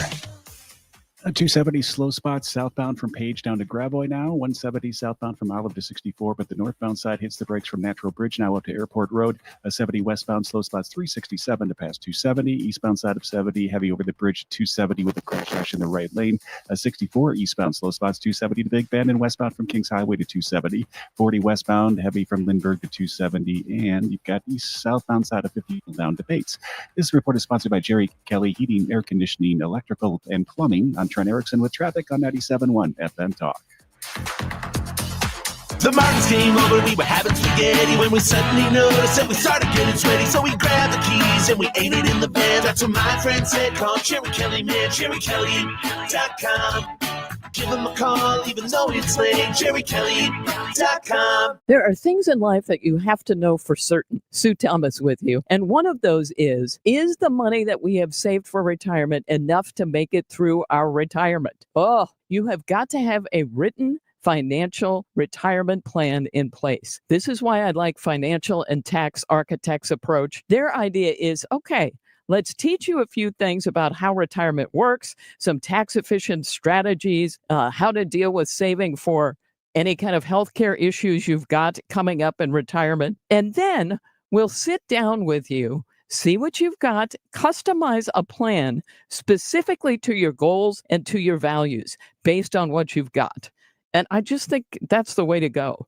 So go online and register for a class. F as in Frank, FTA-RIA.com, FTA-RIA.com. Register for a class, go see what you think, and get a leg up on retirement. Don't get lulled into believing the IRS is getting soft. It's just the opposite. Hi, this is Lance Story with the Lance Story Law Firm. We are being told by IRS collection officers that their higher-ups are demanding that they get more aggressive than ever. So don't ignore them any longer. Level up. If you have unfiled returns, unpaid taxes, levies, or liens, call the Lance Story Law Firm today and let us get between you and the IRS. We'll protect your rights, including your right to appeal or even your right to take the IRS to tax court. Remember, IRS problems are legal problems, and they need to be handled by an expert attorney team who's done it for decades. So call the Lance Story Law Firm today. We're local. Our office is right here in St. Louis, or visit Lance, DRURY, law.com to schedule your free consultation with your local tax resolution law firm, the Lance Story Law Firm, 314-260-6120. The choice of a lawyer is an important decision and should not be based solely upon advertisements. Attention St. Louis Medicaid members. If you need assistance with daily living, you can receive a free service from Freedom Care in your own home from a loved one who lives with you. With Freedom Care, you decide who provides your daily care, helping you with preparing meals, bathing, laundry, transportation, and more. A family member or friend that gets paid weekly. This Medicaid program is available to eligible St. Louis residents. New to Medicaid? The Freedom Care family will guide you through enrollment, making it stress-free for patients and caregivers. With over 7,000 five-star Google reviews, we've perfected at-home care for Medicaid members and caregivers. If you live in the St. Louis area, this service is available through Medicaid. And with our InstaPay app, caregivers can choose to get paid weekly. So go to freedomcare.com now, or for faster service, call 314-697-4912, 314-697-4912. That's 314-697-4912. Freedom Care, we're here for you. Do you have a dark curiosity? Heart Starts Pounding, Horrors, Hauntings, and Mysteries is a weekly podcast hosted by me, Kaylin Moore. Each week, I'll take you on a dark journey through terrifying true urban legends, bizarre true crime cases, chilling tales of backwoods horror, and more. So if you're looking to join a passionate community of the darkly curious, check out Heart Starts Pounding on the free Odyssey app or wherever you get your podcasts. And remember, stay curious. Reardon's back. Smarter talk for the Show Me State. 97.1 FM Talk, St. Louis Conservative. You know, during the open, we talked about Trump gave this UN speech today, and two things happened. The teleprompter didn't work at first, and he managed that. But also the escalator at the UN, Fred, did not work. And it just stopped right before Melania and the president were supposed to go up it. And it's funny, I just saw the video because I hadn't seen the video of it. Melania's like, okay, I'm charging right up those things. I'm not worried about getting my steps in. The president was just a little bit more hesitant to do that. But are both those things coincidental? I'm not a conspiracy guy, but that seems a little suspicious to me. All right, Sue is back tomorrow. Ethan is here today. These allegations are deeply concerning. Does the president have any comment? We're not going to comment. It's not clear messaging. No. And now, Sue's News. Brought to you by Sue. Today is National Voter Registration Day. That's all I got for you as far as national days go. So go out and register to vote if you haven't already. We're all registered in this room, aren't we? Yes. Yeah. Of course. Boy, that wouldn't be good. No, that wouldn't be good. Political radio if we weren't. Well, who was it? Who's the national figure? Like, isn't it Rogan who says that he finally voted? Or was it Howard Stern or something like that? Yeah, I don't know. Say they don't because they try to remain impartial. Yeah. Mark, have you ever heard of Catios? I don't know if I have or not. How do you spell that? Catio. Okay, now I don't know. In what context? Context? They're the Can hottest. You use it in a sentence? They are. I have built a catio for my cat to hang out in. Okay, I do not. I have 3 cats. I don't know what a catio is. So this is apparently, I guess, the new trend for cat lovers. And Fred got this to me and said that this is something you might be interested in. They allow indoor cats, to play outdoors, protected from predators, wolves, coyotes, dogs.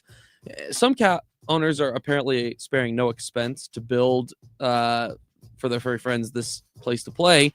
And I guess there's videos all over YouTube where people. So it's not a patio; it's a catio, is what you're saying. Exactly. It's meant to be a little hangout area, but it allows for your cat to go outdoor. And some of these people are spending ridiculous amounts of money. The Ryan Lipinski, $125,000 to build a catio connected to his home in New Jersey. I have a cheaper way of doing it. When my cat, meows like he wants to go outside, I open the door and he goes outside. And then he kills a few things, and sometimes he brings them back to me, and sometimes he comes back inside. And he, like when I was leaving for work today, he was resting on the bed. He'll go out and do a little hunting later. So it didn't cost me $125,000. Look at that. Go. That sounds we like have a 3 win. cats. 2 of them, one Dashy goes outside all the time. He's the hunter. He doesn't care. He's really good. He always comes back. Coco, who is declawed, she'll kind of explore out there every once in a while, but she doesn't go very far from home base. And then Shadow occasionally will make it out accidentally, and then she comes right back in because she's the one. She's so appropriately named because she's a little skittish about everything. Our dog Luna is getting a little bit more brave or, I don't know, ambitious when you, like if you're at the front door and someone's coming up and you open the door, she'll take off now and run out. But you got to yell, then she'll stop and turn around. Here's what I would say though, Ethan. Like if I was someone who made stupid money, right? Yeah. I got millions of dollars and I had cats, I'd probably do something like that. Well, you've built things before for the rabbit, haven't you? I don't build things, Fred. You've known me for, Right. almost 20 years. No, I do not build things. I put things together with the help of my wife, like the bunny hutch, but I do not build things. No. In fact, what I need now is maybe I'll put the word out. I need a dog gate that prevents the dogs from going downstairs, but allows the cats and the bunny to go up and downstairs. Does that make sense? Wow. Well, it makes sense. All I need to do is have a like a doggy gate that's got a little bit of a little room underneath it. But I don't know if those things are sold I bet you commercially. we'll find I out might have to shortly. have it custom made. Put your bids in. I'll take 3. People online are listing foods that were the biggest disappointments to them once they finally tried them. And here are some of the highlights. I want to stop me when there's one that you guys, either strongly disagree with or you're fully backing. Truffle Sounds oil fries, Dubai chocolate, the McRib. Wait. Hang on. Slow down. Okay. The list is what now? This is foods that people have tried that had big expectations Okay. behind them and ended up being really big disappointments. Okay. I like the McRib. I like a McRib every once in a while too. I would get nervous though. Is like, what am I actually eating? You Is don't this know, but actual it's a rib? don't ask, don't tell policy. That's what I'll say. Like, I think of the amount of time that my dad takes to smoke his ribs, Yes, right? yes. And then you got McDonald's. Yeah, a like, little different. You order it, and 3 minutes later, it's ready. I'm like, I don't know. Okay, let's see. What else do we have here?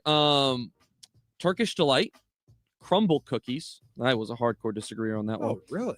Sparkling water, donuts from Dunkin' Donuts, lobster, Twinkies. Wait. Jane would be very slow upset. down here. Okay. Someone's saying that they were dissatisfied with the taste of lobster. The quotation next to it is, "It's fine, but expensive for a small portion. I don't get the fuss." Okay. Wow. Wait, crumble cookies? Yeah. Even Wow, I baked disagree the with same that. day, they were stale and just okay.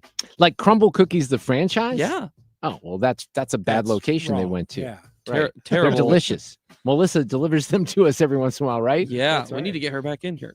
Kombucha, dragon fruit, oysters, champagne, Pop-Tarts. I'm going to throw a serious fit. Depends on what time. I mean, come on. Pop-Tarts are... Disrespectful.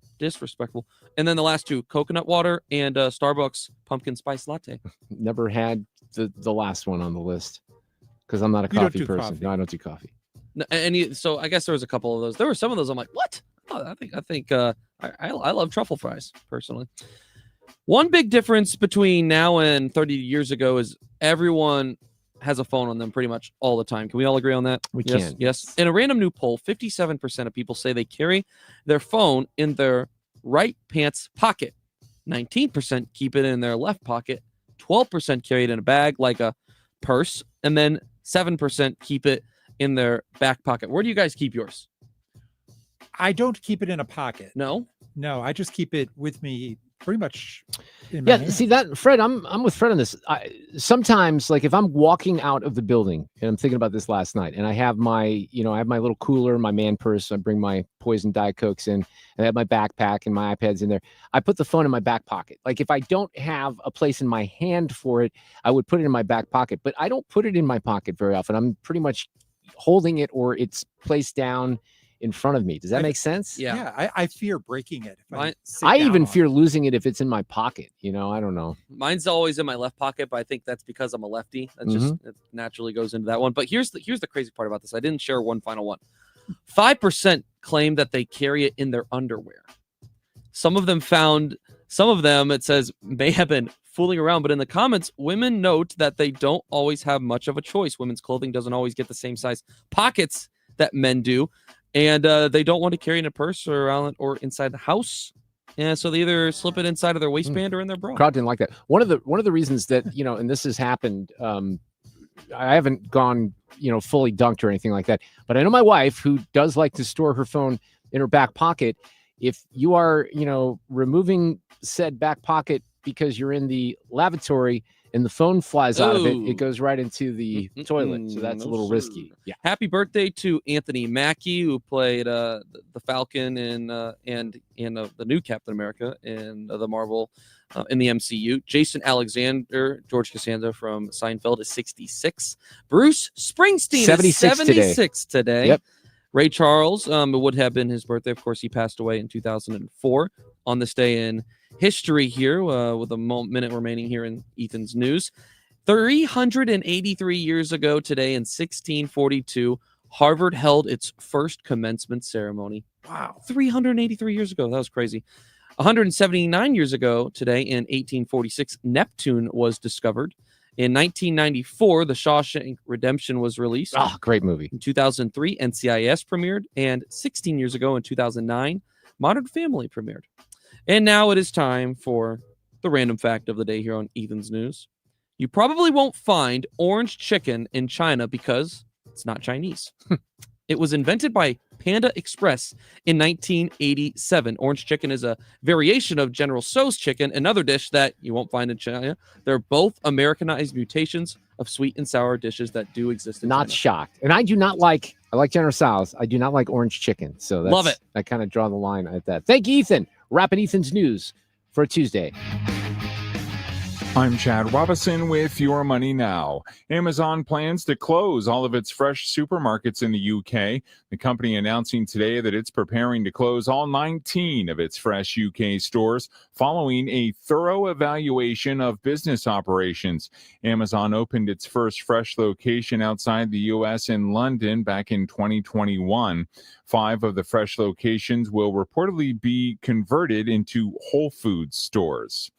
Meanwhile, the e-commerce giant is heading to court this week to face allegations by federal regulators that the company duped customers into signing up for its Prime membership while also making it extremely difficult to cancel their subscriptions.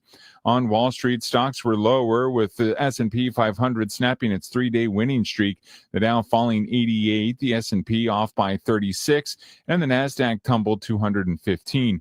Crude oil futures below 64 a barrel. That's Your Money Now. You're still glowing, flirting, grooving. You still got it. But your immune system weakens as you age, making it harder to fight flu, pneumococcal pneumonia, RSV, and COVID-19. Vaccines are a key part of any health routine and help strengthen your immune response. Ask your doctor or pharmacist which vaccines you need. Schedule in minutes at vaxassist.com. Sponsored by Pfizer. My doctor told me my cholesterol is borderline, so I took control with Garlic Healthy Cholesterol Formula. Garlic helps maintain healthy cholesterol safely and naturally. It's odor and taste-free, and Garlic is a world leader in garlic potency. I'm taking charge of my cholesterol with Garlic Healthy Cholesterol Formula, cholesterol's natural enemy. These statements have not been evaluated by the FDA. This product is not intended to diagnose, treat, cure, or prevent any disease. The term natural references only the garlic in the product. Use as directed.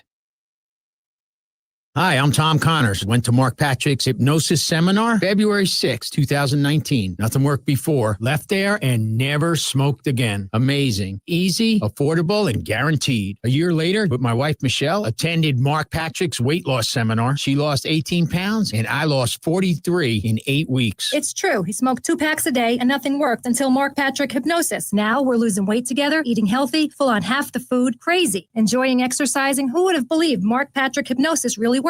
It's amazing. I can breathe again. My blood pressure went down, and I've got so much energy. So much energy. And look great. Stop smoking. Lose weight now without craving, irritability, or your money back. Early bird special, only $49.99 guaranteed. Join Mark Patrick's hypnosis seminar and lose the weight. Stop smoking. Feel great for only $49.99 guaranteed. Saturday, October 18th at the Marriott St. Louis West in St. Louis. Weight loss seminar, 11 a.m. Registration, 10:30 a.m. Stop smoking seminar, 2 p.m. Learn more at markpatrickseminars.com. That's right, markpatrickseminars.com.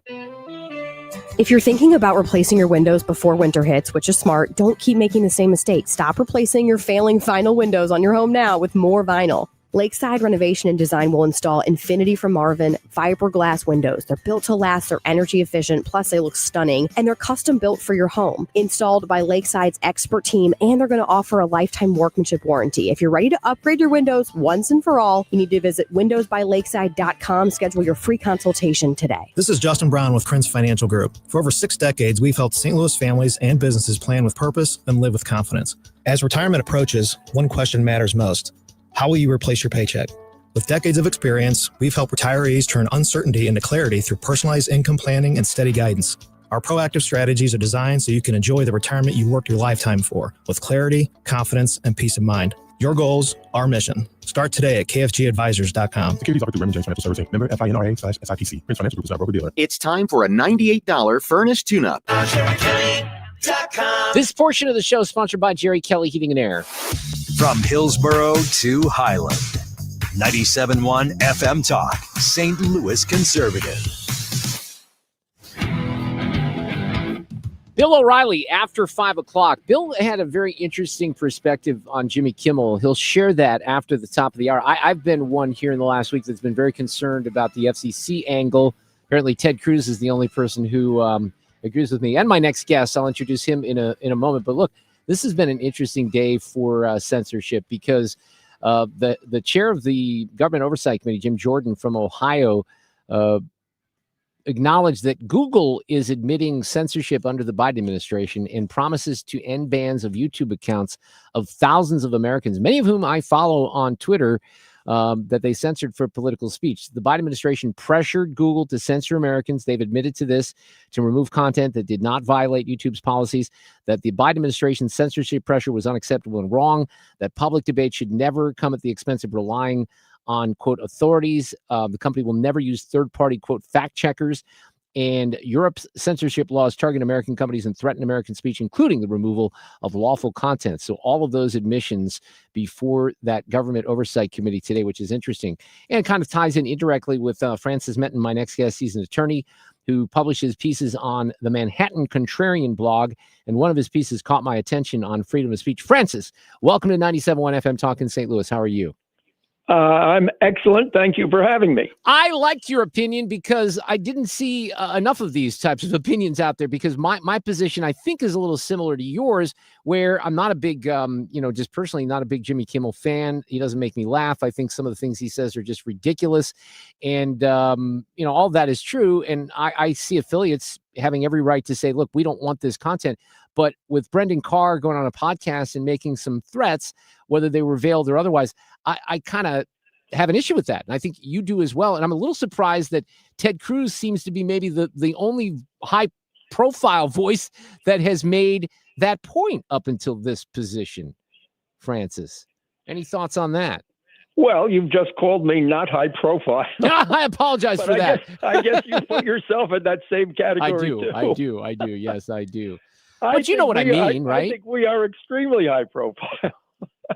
But you understand my point. It seems like there's been, look, and like I said, I got Bill O'Reilly coming up. He did put a different spin on this last night with Piers Morgan, talking about how you have, these affiliates of these network shows that never, ever have, a different conservative voice. And I think Bill uses himself as an example. He's got the #1 book on the New York Times bestseller list, but he never gets invited to do, shows like this. This is the climate that we're in right now. But your position is, and this is where I was kind of coming from, I feel like conservatives are winning on a lot of these culture issues, and that we have the moral high ground. When you get to a position like this in the last week, and then Brendan Carr does what he does, I feel like, Francis, we're kind of ceding the moral high ground on some of these issues that conservatives have really kind of been on the right side of. I think you're exactly right on that. And actually, that was the title of my post. Don't give up the moral high ground. Having the moral high ground is how we are winning on this issue. And we're not going to win by trying to suppress their speech. Now, fortunately, in the case of Brendan Carr, because when I wrote this only a couple of days ago, I said that if Kimmel has been fired and he doesn't get to come back at all, it will always and forever be blamed upon Brendan Carr. Right. Yeah. Well, it turns out that, thank God, that it's turning around on that. So what has occurred, as I'm sure you know, he's is back that tonight. He's going to be back tonight. Oh, but not on Not Sinclair. here. Not on Sinclair or Nexstar. Right. We have Sinclair here in St. Louis, so you will not see Jimmy Kimmel's show. I guess they're going to stream it, but no, it will not be on the airwaves here in St. Louis tonight.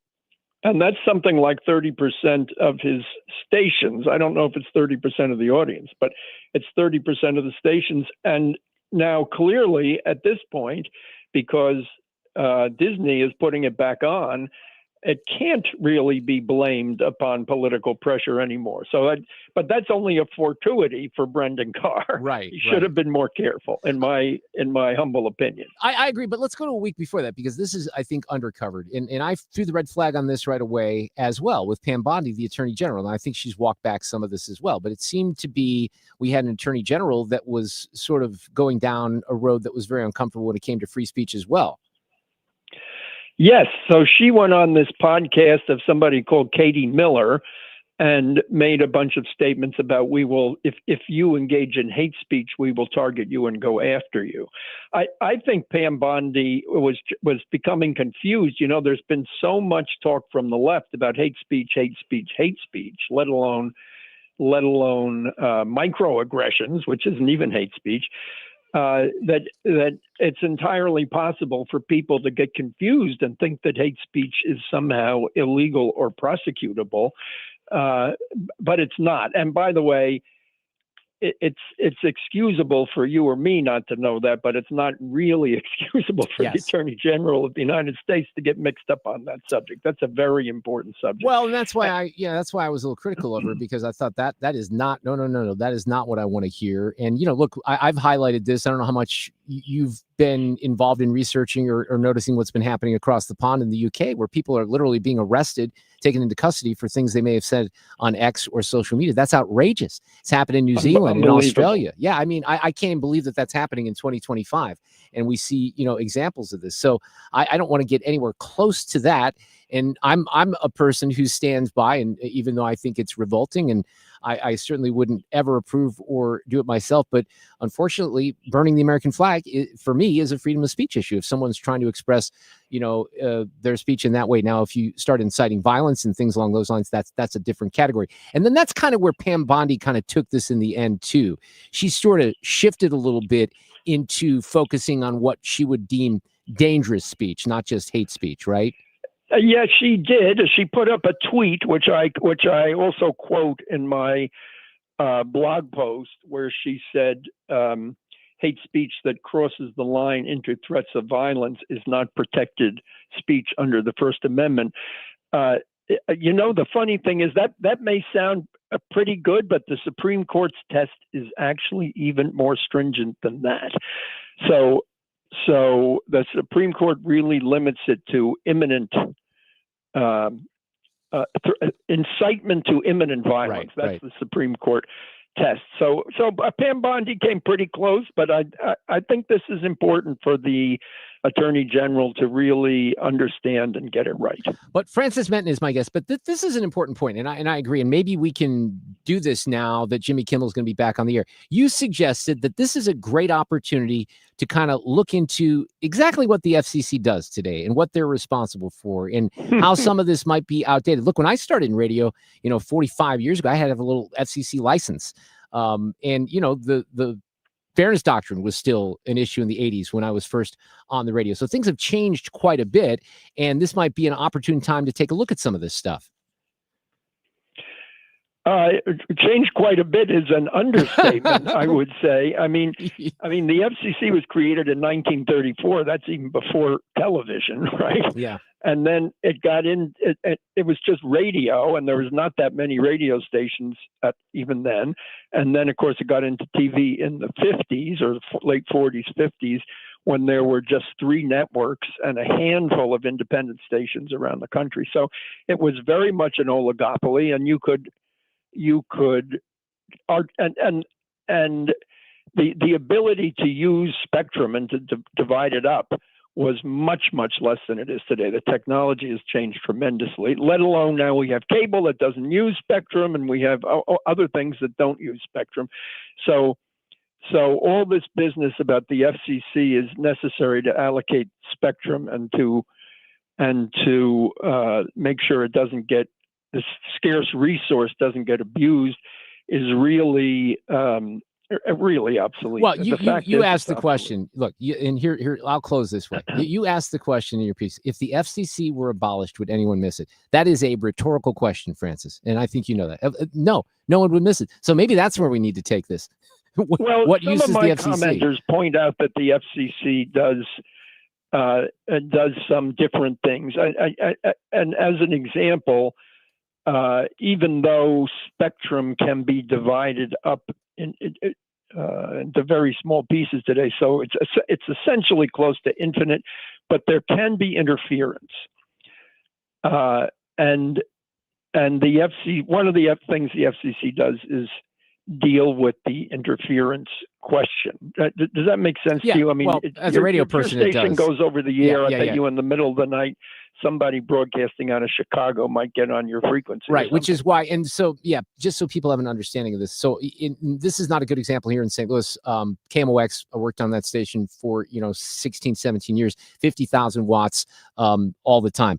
WTMJ in Milwaukee, which was a 50,000 watt signal, we powered down at night to 5,000 watts, which is a lot of stations have had to do over the country. KMOX is also on a clear channel. No one else is on 1120. Same thing with WGN. But on a lot of these signals, we share frequencies, which is why the issue that you're referring to exists in the first place. Because if you don't power down, you're going to blow out the station that's, a couple hundred miles away, and then they have no chance when the sun goes down. I'm not good at explaining all the technology, but I think that sums it up a little bit, doesn't it?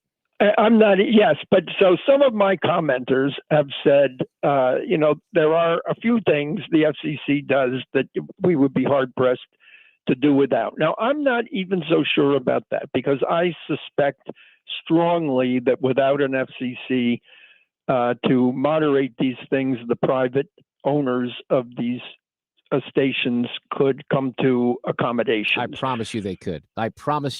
Which is why I would say let's look at maybe getting rid of the FCC. Francis Menton, thank you so much. I appreciate you coming on here. And you are a high profile. You're one of the most high profile guests I've ever had. And you too. All right. Thank you, Francis. Take care. All right. We'll see you.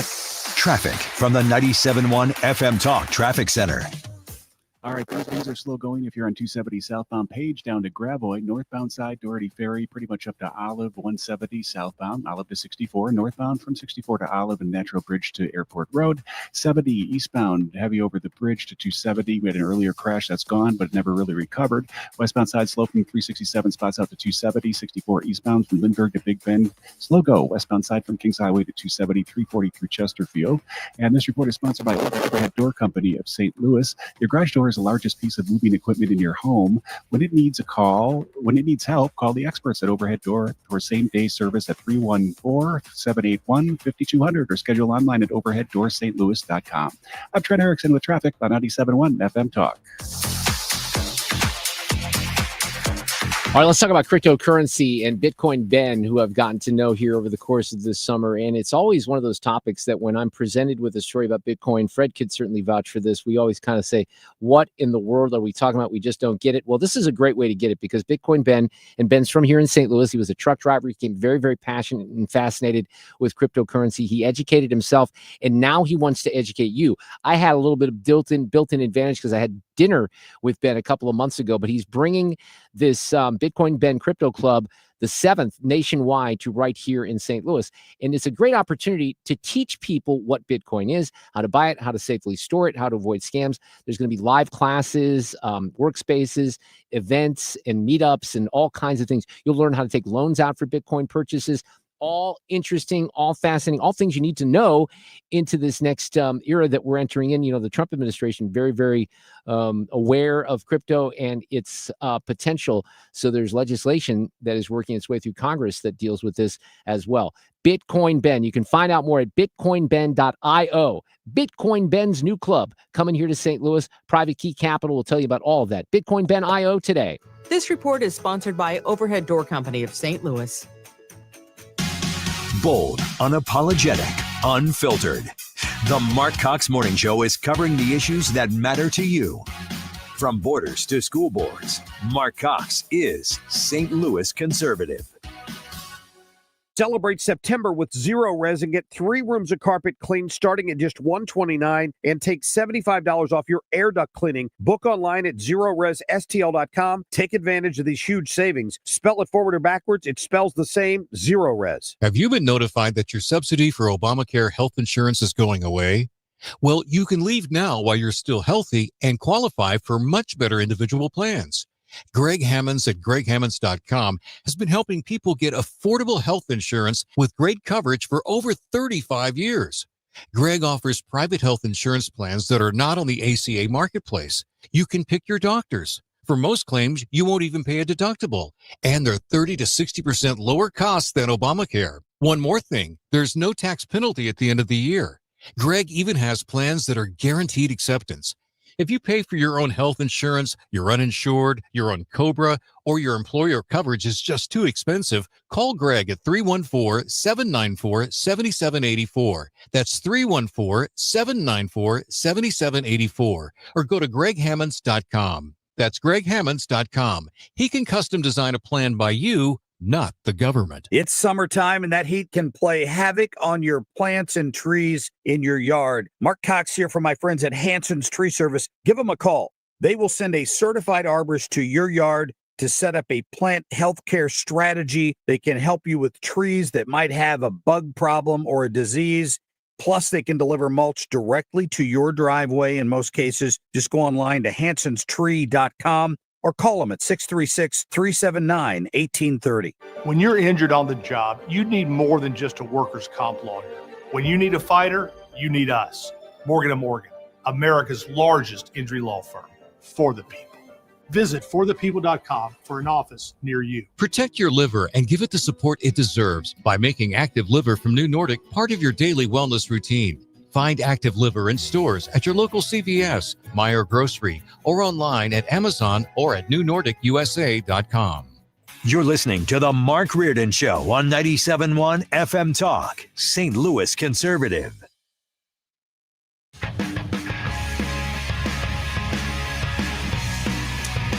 Fred was just pointing to the television screen because we have Fox on in here, and 5 is on. They were talking about Rob Reiner and Bill Maher, and I have that piece of audio, I guess. Yeah, they got into a discussion about can you have discussion or debate with someone that opposes your view. Right, and Rob Reiner says no, huh? Is that what he said? He says if they don't agree with you. Okay, damn it, I'm going to have to play this now, right? What did you, is this labeled Rob Reiner? Do you know? No, I think I labeled it Maher. Maher. That means I got to go down. There it is. Let's see what he says here. I haven't heard this yet. This would make some sense for the Democrats if they had any power. But the idea of we don't talk to you when we don't even have the power, of course you have to talk to people. I mean, there was an article somebody wrote. He was. But here's the thing. You're right. But here's the thing. Let's say we're going to have that argument. You're going to try to talk to somebody and you have a point of view. The other person has a point of view.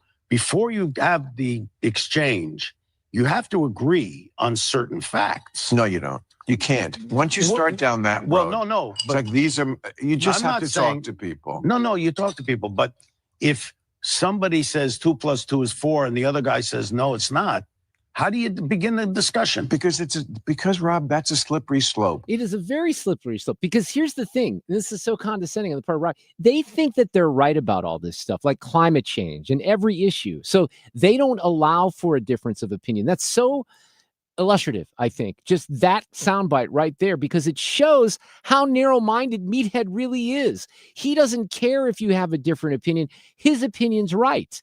So I find that interesting. Okay, yesterday during Sue's News, I think it was the Sue's News segment, Ethan. It was. You were filling in. We were talking about this notion that maybe the seasons, fall, winter, spring, summer, are not put on the calendar in the right way, that perhaps we should shift those days to more commonly represent what winter and fall and spring and summer really are, right? So you pitched that idea out yesterday. I can't even remember the origin of it. It was someone had just put something out online, I think, on either TikTok or Twitter or something. It was just a random guy's idea. So we thought it was a decent idea, and then all kinds of response on social media. There was outrage, Fred, yesterday on social media. Here's one. Tony says, "Are you guys crazy? LOL. The seasons are based on astrophysiological principles. Not sure that's a word, but those are the solstices. The 21st of those months. We're at such a degree that welcome those seasons. Nobody's randomly coming up with this. I understand that. I think we all understand that. Hang on, there's another one here. Big CJ says, I couldn't respond during the show, but the seasons are based on the equinox and the solstice, not weather. I always love the show on my ride home. Thanks to all, especially Sue. Ethan sucks when he does. No, he didn't say that. He said thanks to Sue. But my response to these listeners was, yes, we are aware that we just hate science here at the Mark Reardon Show. It's kind of like Rob Reiner. You're wrong about all this. But here's one thing I think to make it a little bit more simplified, because I think this sort of sums up what we were going for yesterday. And to me, it's a bit of like a common sense thing. So this is all determined on the tilt from the sun, right? The axis tilt. I'm not going to go into it. I'm not smart enough to do that right now. But what I did determine was that there are astronomical seasons that are based on the positions of the Earth in orbit, and those are the equinoxes and the solstices. And then there are and I think this is where we were kind of falling down yesterday, the meteorological seasons. And AI on Twitter says these divide the year into 4 3-month periods based on the annual temperature cycle. And this is kind of how we always refer to the season. If we're being honest, December, January, February, that's winter, right? Exactly. March, April, May, that's spring. Okay. June, July, August, that's summer. And then we get into fall. So we all kind of define them that way anyway, even though the first day of fall didn't officially start until yesterday. And then winter always drives me crazy because, yes, it's like 4 days before Christmas. But come on, winter is after Thanksgiving. It's December. Winter's into. That's what we were trying to say. So we weren't trying to deny the science, even though we kind of denied the science. We just said we prefer a different method of referring to the seasons, because I think everyone kind of does it anyway. We say winter. I think we could do it 3 seasons: baseball, football, and hockey. Fred, that'll do it. I'm down with that. Yeah. We need the bell. We need the bell. Holy cow, what a take. Thank you. All I know is that it will start to feel a lot more like fall here in the next few days. I mentioned this earlier after Dave Murray's forecast. So it's going to only be 73 tomorrow. We have some rain moving into some parts of the area, some rain tomorrow. We really, really need the rain. I think we could all kind of agree on that. I think we had some downtown, didn't we? Oh, it's rained pretty much. Yeah, it's rained for a good chunk of the day. But the sun is sort of peeking through at this point. But yeah, it's going to start feeling a lot more like fall here for the rest of the week and into the weekend. We have Bill O'Reilly coming up here after the top of the hour. He did, I listened, I played some of this audio at the start of the show. He was on with Piers Morgan last night. He did offer me a different lens with which to view the FCC angle upon, if that makes any sense. Bill's always kind of good at that. That's what he does. And he'll join us. Frank Miele is going to also be here in the next hour. I love Frank. He's an old print newspaper guy up in Montana, but he's written about Charlie Kirk, also about the Epstein files. And that's one of those topics, Fred, you know that. I've never really jumped on that topic of the Epstein files. We'll ask Frank about that. He's very passionate about that issue, and he'll offer some perspectives. Plus, we will have audio cut of the day and more. And then tomorrow we got Kill Meat set up, don't we? Right. And we've got... I thought you said somebody else, too. Oh, yeah, Bill King. Bill King is from down in Houston. He ran for mayor of Houston, I think. He's a businessman down there, but we ran across him a couple of years ago on some issues, and he wrote about immigration in a very unique way, about the numbers that are leaving the country, and the math is actually fascinating. So Bill King's going to be on tomorrow afternoon. O'Reilly, after the top of the hour. Traffic from the 97.1 FM Talk Traffic Center. And things are pretty heavy on 270 southbound from Page all the way down to just about past Doherty Ferry before 44. We've got a crash working. Northbound side hits the brakes from Manchester on up to 64 and beyond. 170 southbound now you've got an Olive down or Page down to Forest Park Parkway where we've got a crash working. Then it kind of stays heavy down to 64 westbound from downtown right over to Big Bend, and then slow going from Lindbergh to 270 and through Chester Field. Eastbound side hits the brakes 170 over to Big Bend, and 55 southbound, very heavy from about Arsenal now on down to Bates. This report is sponsored by Point Pest Control. Point with an E, Pest Control. I'm Trent Erickson with traffic on 97.1 FM Talk. Tired of mice? Point Pest Control finds their entry points, eliminates the infestation, and seals them out for good with our exclusion services. Mention Annie to get 10% off on top of any other special. Call 636-798-0023. Visit Point with an E, pointpestcontrol.com. Talk about Susan L. Ward a lot. She's a great sponsor of this show and 97.1 FM Talk, and she is a family practice attorney here in the St. Louis area. She's got a brand new office, too. They just opened a brand spanking new facility near, it's in De Pere, near 270 in Manchester. I had Susan on a few weeks ago. Very proud of the office. She can help you with anything that, is involved with the end of a marriage, but there's also all these things that happen in the aftermath of a divorce, modifications. I mean, I've admitted this before. I'm not sometimes always on top of things. I assumed that when my children reached a certain age, the child support would just vanish from my check. That did not happen. I had to go back into court. There needed to be, a court order on that. So even things that happen way, way after a divorce for me, that was, almost like 2 decades after when they're finally off of child support. But Susan can help you with things along those lines as well. 314-783-9400, the website, stlfamilylaw.com.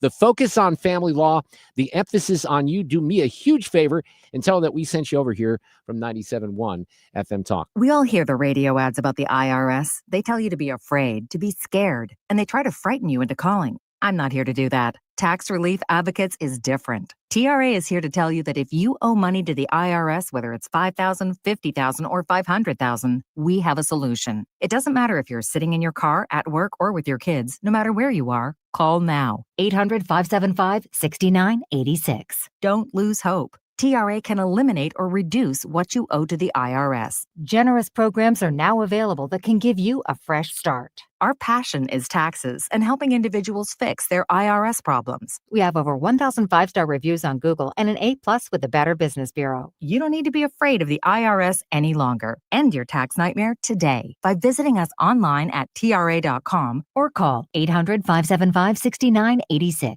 That's 800-575-6986. Tax Relief Advocates, real solutions for real people. To have a roof over your head, a nice roof over your head, is very important. That's Rick talking about his experience with Rhino Shield ceramic coating. We got Rhino Shield 18 years ago, and they're very cooperative on getting us the right paint. They were in and out and done in no time. Once it was finished, looked great. We were very happy with it. The main reason Rick called Rhino Shield is because it's backed by a 25-year transferable warranty. We've watched a lot of people get their house painted 3 or 4 times, and we haven't had to do any of it. I don't know about you guys, but I don't want to have to paint it every 5-7 years. Take a tip from Rick and put down the paintbrush and call Rhino Shield for your free evaluation. 877-25-RHINO.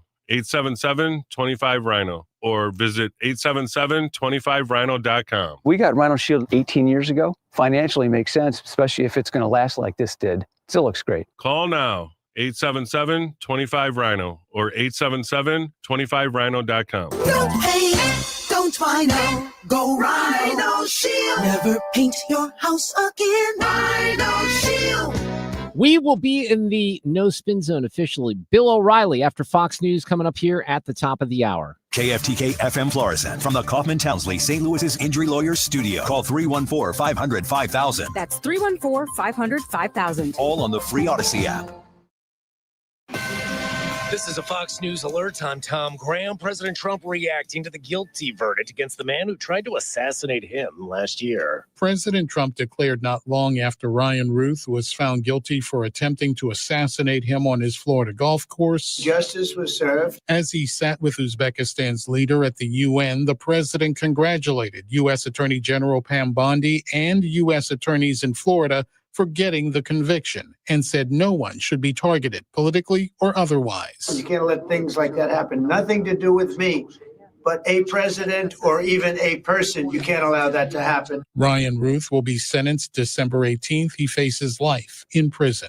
Gernal Scott, Fox News. At the United Nations General Assembly, President Trump speaking on the world stage, hitting topics including immigration, the war in Gaza, and Iran's nuclear program. President Trump began his address to the UN with a critique of the global body, saying it's not living up to its potential. It's empty words, and empty words don't solve war. He called for a ceasefire in Gaza, an end to the development of biological weapons, and for Russian President Vladimir Putin to come to the table and end the war in Ukraine. In the event that Russia is not ready to make a deal to end the war, then the United States is fully prepared to impose a very strong round of powerful tariffs. Trump also told European countries that immigration and climate change policies are, quote, a double-tailed monster ruining the region. In New York, Tanya J. Powers, Fox News. And several world leaders gathered in the Big Apple. Iran's supreme leader rejecting direct negotiations with the U.S. over his country's nuclear program.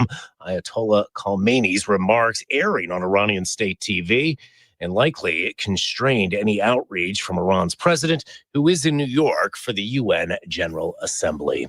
America is listening to Fox News. It all comes down to this, folks. Yep, the entire season is on the line. But my throat has officially thrown in the towel. Sounds like you need Vicks VapoCool drops. They're max strength and vaporize sore throat pain. Whoa! These VapoCool drops hit fast. Speaking of fast, did you just see that play? Yeah, he vaporized that ball. That fun should have come with a penalty. Vaporize sore throat pain with Vicks VapoCool drops. Use as directed. Hey, listen to this. All I needed was a new starter. Got a great deal on eBay. Did it myself. Yeah, that's cool. But how about the soft purr of an upgraded exhaust when it fits just right? For me, it's the little things, like these new windshield wipers from eBay I installed. From small fixes to big upgrades, eBay has all the parts you need at prices you'll love, guaranteed to fit every time. eBay, things people love. Eligible items only. Exclusions apply. Air Comfort Service, heating, cooling, and insulation. Weather. Still dealing with periods of showers and a couple of non-severe thunderstorms this evening and overnight. 70s this evening, 68 for the low. Wednesday, mostly cloudy. A couple of scattered showers and thunder showers.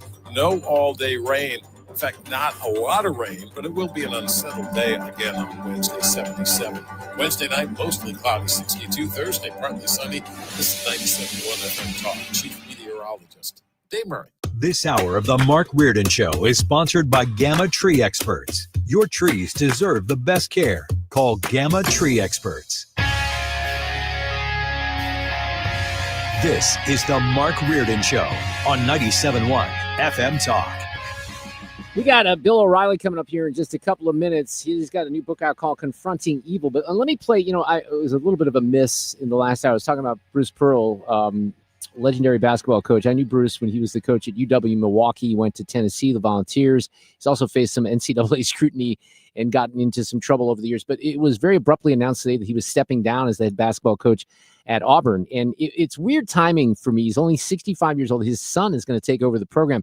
Just last week, I saw him on Fox praising Charlie Kirk and remembering Charlie Kirk. And I don't understand this next comment at all, but back in the day, this goes back a long time, I used to record, pardon the interruption, Tony Kornheiser and Michael Wilbon. Some of you might be familiar with that show. I used to love that show. And I would, no matter when I was on the radio, I'd record it in the afternoon and I'd watch it as, I was eating dinner or something like that. It was just a half an hour show. Long ago, I stopped that. But I never really had an issue with Michael Wilbon or Tony Kornheiser, but listen to Mike Wilbon just talking about this yesterday. There's only one reason he would say something like this. So let me play this here. Tony, he become a divisive person, it seems to me, intentionally, and I hope there was pressure to just get him out. Really? Yeah. I really liked him. He was such a great guest. Yeah, we're on the other side on him. Yeah, used to. What's changed, Michael? The only thing that's changed is Trump and Charlie Kirk, and his politics. Has nothing to do with how good of a basketball coach he is, nothing to do with his personality, and Tony's right. He has one of the most infectious personalities in all of coaching, Bruce Pearl does. He always has. But Michael Wilbon doesn't like him because he said something nice about Charlie Kirk. That's where we are. The sports media is just nonsense. Now, one more thing media related, because, man, they're having to have some tough medicine over at CNN when it comes to, the polling right now on Trump, and they're way off on crime and immigration still. And then there's the Kamala Harris book tour, which she took to MSNBC last night. She was on The View this morning, embarrassing herself. Harry Enton on CNN saying, people really don't want to hear from her. Let's take a look at her net favorable ratings nationwide. Back in October of 2024, she was at -5 points. Not exactly great, but pretty close to even. But now, down under she goes. She's at -13 points. That's an 8-point drop since the general election among the overall electorate. She is not well liked at this particular point. Not shocking. Here, listen to some of these other polling numbers, and they have to be, and I've been sampling CNN a lot more than I usually do just because of what happened to Charlie Kirk. I want to see what they're saying. I mean, you could not have had a more opposite coverage last night. When I got off the air at 6 o'clock, I tuned into Laura's show. I think she was doing her show. She's been off a little bit, but they're talking about some of the things related to religion and Charlie, and I can't even remember everything. But then I turned to the CNN, and they're all over Jimmy Kimmel. That's all they want to talk about is Jimmy Kimmel and Trump spiking free speech, blah, blah, blah, blah. Well, they certainly want to talk about the issues, because on the issues, they're on the wrong side of everything. What's the reason that you are finding so far that's driving this? Yeah, I mean, look, it's all about the center of the electorate, right? You win with independents, you win overall. And what do we see right here among independents? Republicans still have a point lead on the economy. They got a 10-point lead on immigration. They got a 21-point lead on crime.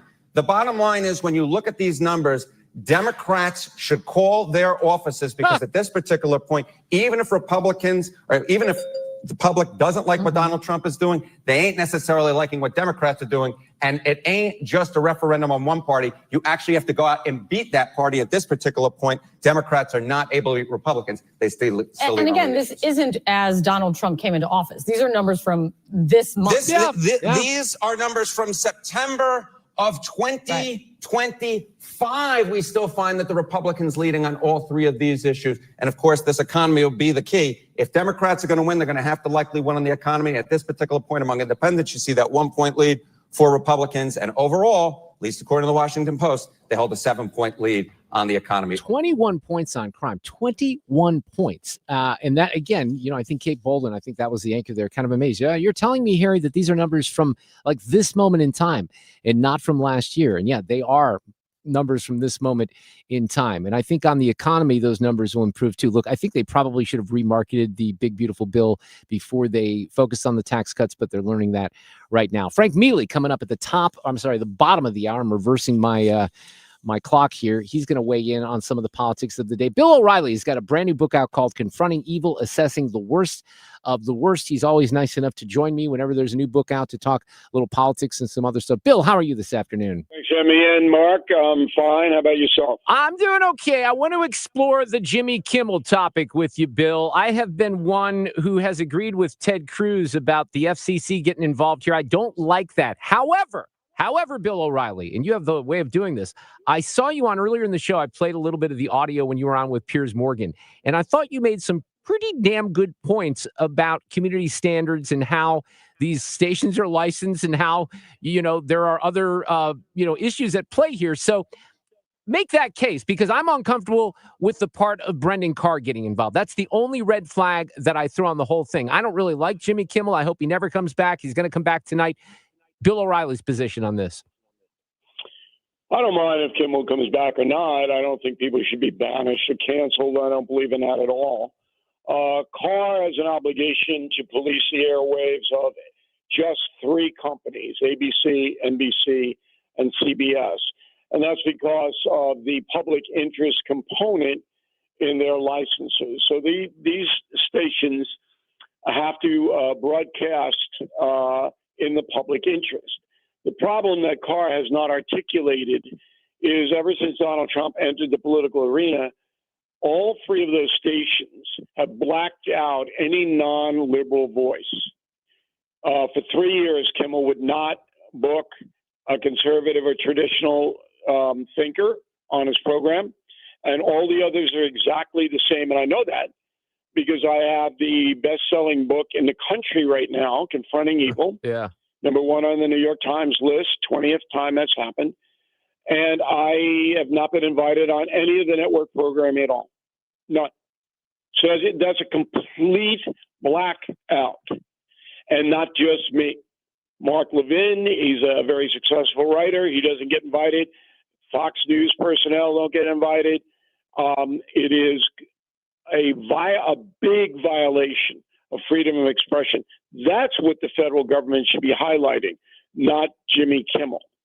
Yeah, well, that's a valid point, Bill. I'll have to say, when I heard you talk about this with Piers, I never really thought of it from that perspective. My gut check was just always on the, on the government pressure angle of that. But opening that conversation up to some of these other things, I think is certainly worthwhile at this point, and you offer a great example of that. Well, look, the reason that Kimmel got whacked in the beginning was because he said something that was not true. And when you're dealing with the assassination of a public figure and you're misleading your audience, then the company that pays you to do that, Disney, has an obligation. And Disney wasn't doing anything about it.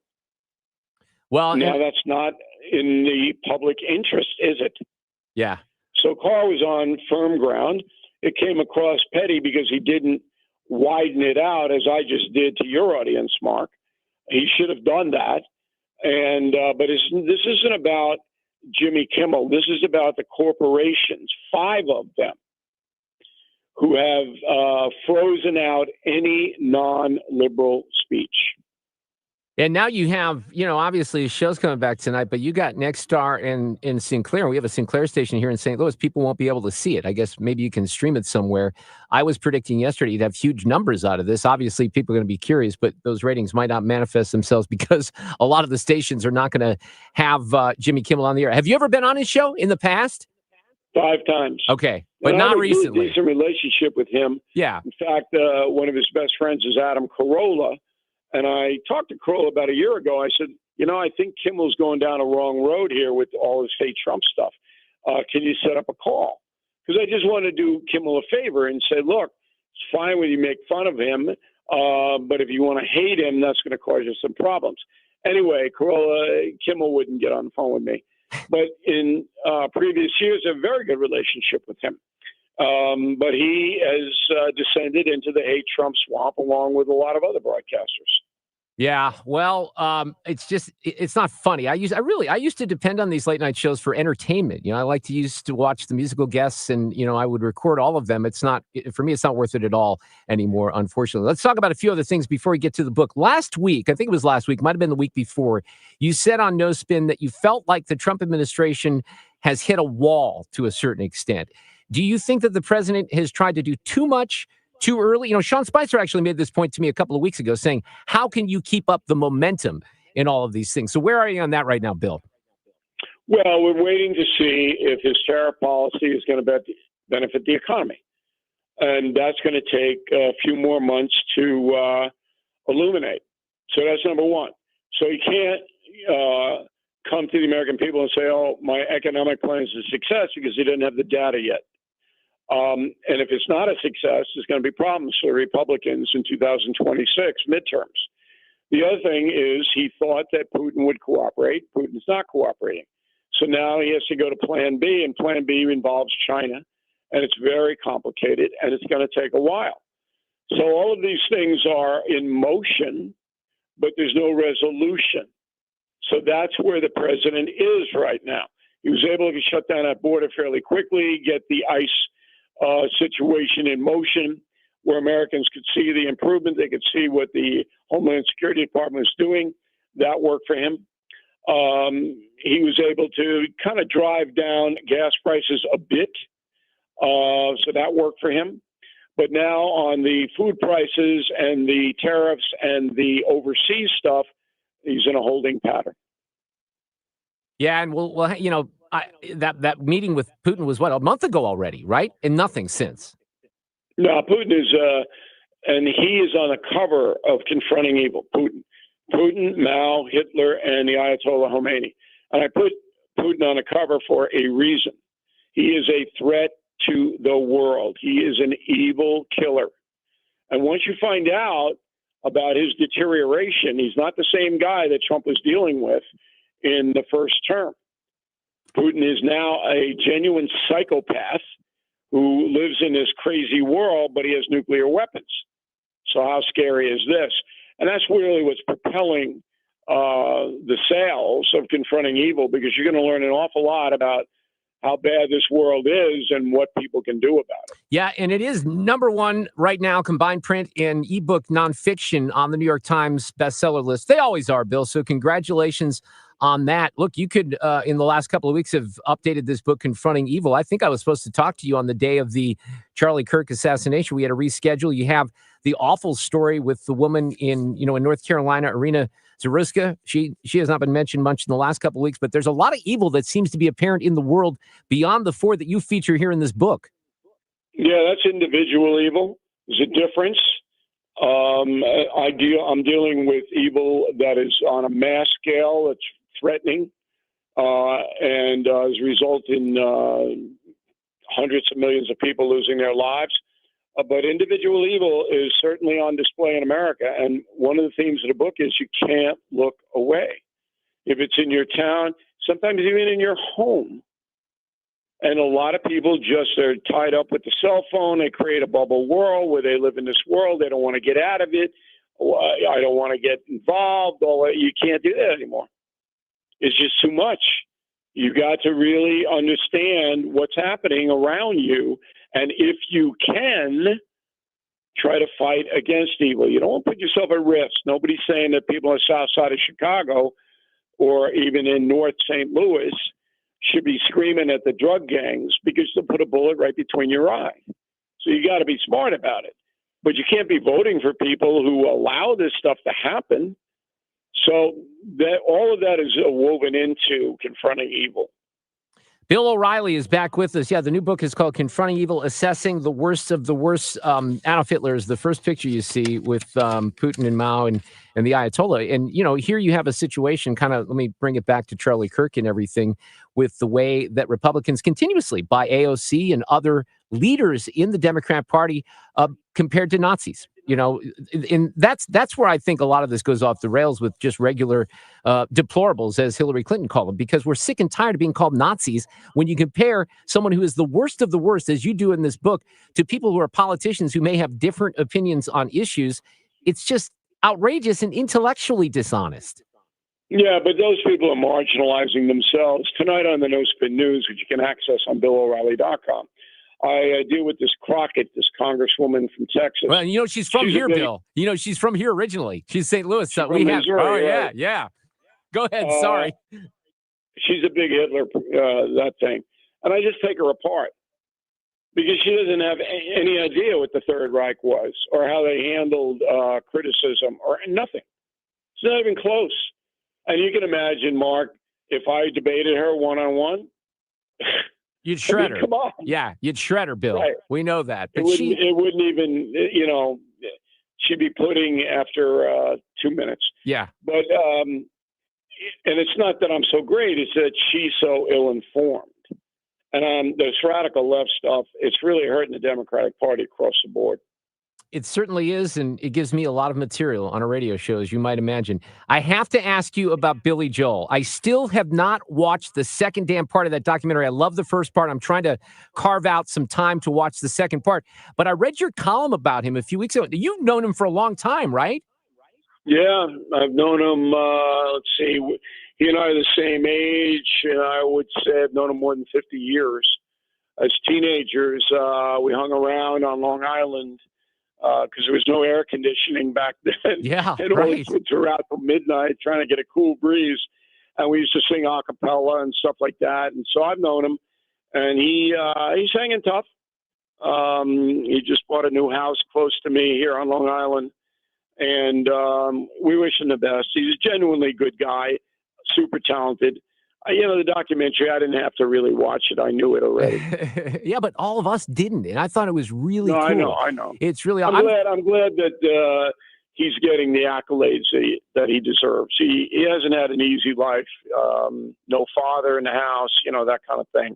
And back then, that was very, very unusual. Yeah. No, that's very true. I'm friends with, I don't know if you know who Mike Del Giudice is in his band. Billy brought him on about 10 years ago, maybe a little bit more than that. He was just basically he did a cover act called Big Shot. Yeah, he's singing the national anthem at the golf tournament here this week in Long Island. I don't know him personally, but I know who he is. That's awesome. He is a great guy, Bill O'Reilly. Listen, thank you for jumping on with me. We always appreciate it. The new book is called Confronting Evil, Assessing the Worst of the Worst. You have a great week, Bill. Thank you.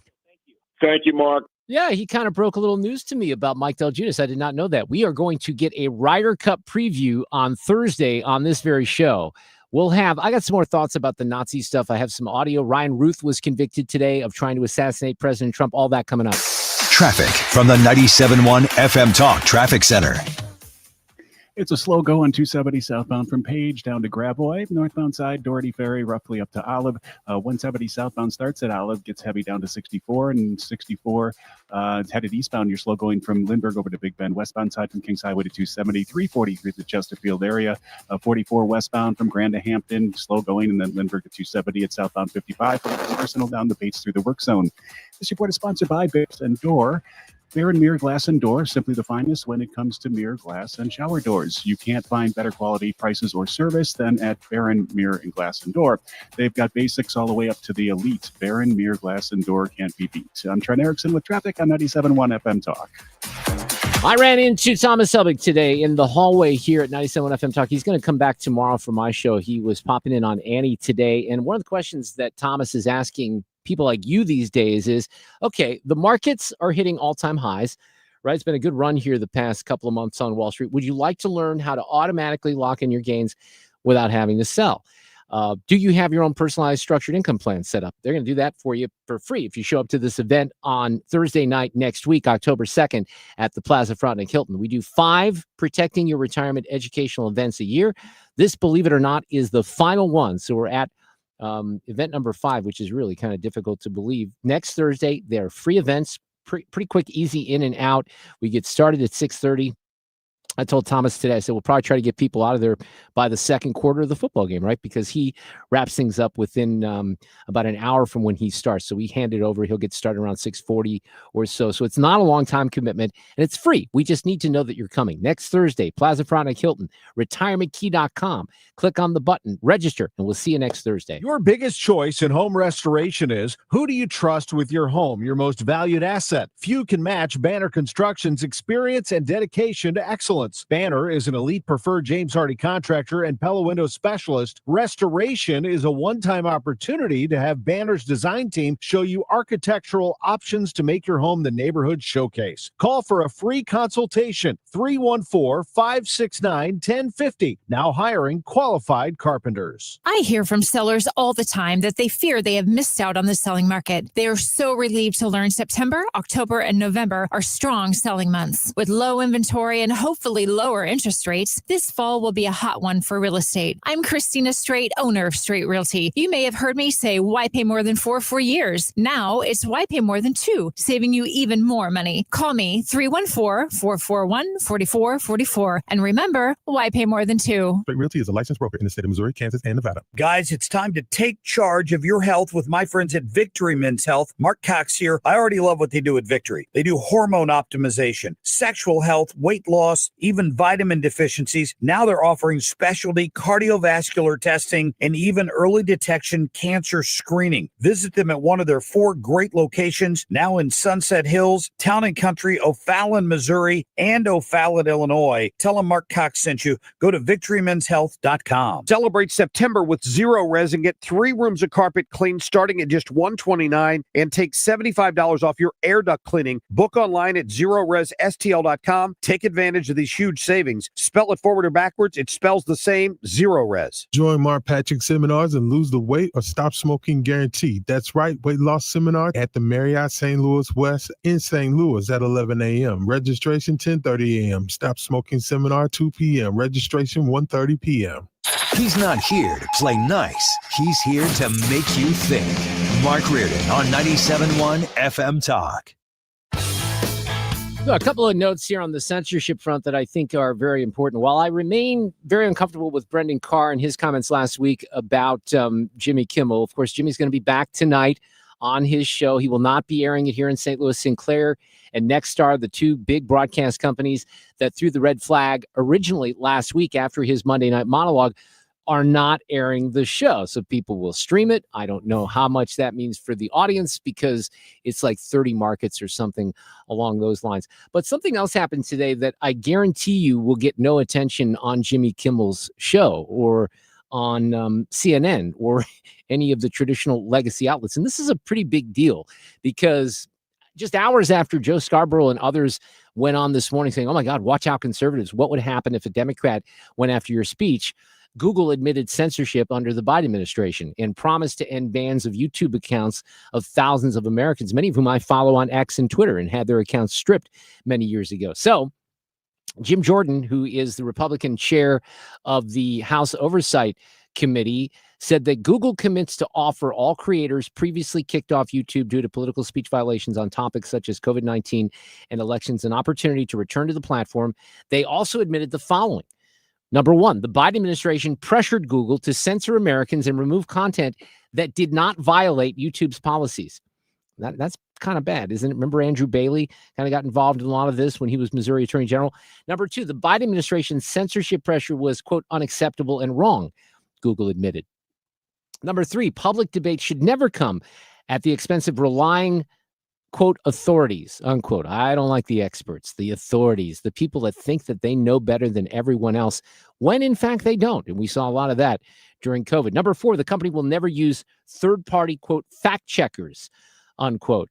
And they also have admitted that the European censorship laws targeting American companies and threaten American speech include the removal of, quote, lawful content. So those are big admissions that came after a subpoena to Google from Jim Jordan and his committee. They've looked into all this for years. And it's pretty important, I think, to put that into the context, because private companies like Nexstar and Sinclair not airing Jimmy Kimmel's show because they've made a business decision to not air it is a lot different than what we saw with the Biden administration and some of the things that went on during COVID, and they're horrific. Then you have Ryan Ruth, who was convicted today. This guy, he decides to represent himself. He's the one who stuck the gun through the, through the brush, the greenery, if you will, at the golf course last year. And it took the jury approximately like 5 minutes. I love Paul Morrow, and we're going to hear from Paul, but he didn't think that they would have the verdict today. And I've said this before, I've covered trials. They're very hard to, decide. When we had the, what was the one with the kid in Kenosha? And we're all predicting, it was one of those trials. I remember having Phil Holloway on. We're like, this is going to take forever. And then it came down like 2 minutes after that. Well, the same thing happened today. I heard Paul say something about, this is probably just because there's a lot of things that they have to read through for instructions, et cetera. There was something unique in this case, too, where the jury instructions were read before the closing arguments. And Ryan Ralph gave his own closing arguments because, of course, he represented himself. So here's Paul earlier on Fox. So let's go back to the egg here in the aftermath of the incident. A lot was done right here. I know there were questions about how he got so close to then candidate Trump, but in the wake of what occurred, you had a witness step up who really held up, took a very, very smart look at the car, the plate, had a very good look at Ruth. And then who you're not hearing a lot about in building this case and bringing him into custody is the Martin County Sheriff's Office, who managed to get him pulled over. They did what's called a felony car stop, got him out of the car peaceably, back up in a way that nobody is in danger. They took him into custody, and some of that is on tape. It's on the body cam, it's on the dash cam. They then brought the witness there. They call it a show up. That holds up constitutionally. Because so a lot of things really worked in the prosecution's favor here. It wasn't too difficult. Plus, he was, not only representing himself, but his main line of defense was, hey, I can be a pretty nice guy in some parts of my life, so I really couldn't have done this. But then in the aftermath of the verdict, he tries to stab himself in the neck. This idea of having something of a martyr complex, I really feel like he wants to stand for something, and he feels so deeply anti-Trump that he is just really willing to do anything. Good on the marshals for getting a hold of him before he could do himself any major damage. Obviously, that contextualizes now the family reaction. One thing I would mention is that he had access to this $150,000 that I spoke about earlier because he was using family accounts. Now, I don't know that the family was in any way cognizant of what he was going to do, because obviously I think then they would have been charged. But there are still some lingering questions about his movement of money, his movement internationally. I still think that despite the fact this case went how so many of us expected it to, there are still some questions. Yeah, and, Paul, I think there are some questions, but listen to this. He mentioned the family. This is his daughter who was in court, and she was asked why her father did not testify, and she's basically all about he's not guilty, it's a conspiracy. Surprised he didn't want to take the stand in his own behalf? No, why would he do that when they've been bullying him at every turn and making up and lying and fabricating evidence? And yeah, why would he take that risk when no one's being honest or in the courtroom and everything's against him? Okay, he's the victim. Traffic from the 97.1 FM Talk Traffic Center. All right, slow going on 270 southbound from Olive to Gravois. Northbound side from past Manchester now up to Olive. 170 southbound, heavy going Ladue down to 64. Northbound Natural Bridge up to Airport Road.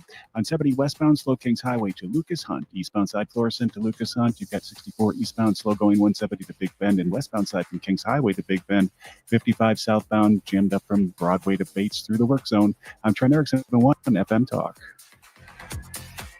Climate Masters. We specialize in older homes. Climate Masters Heating and Cooling. Trusted heating and cooling installation and maintenance service.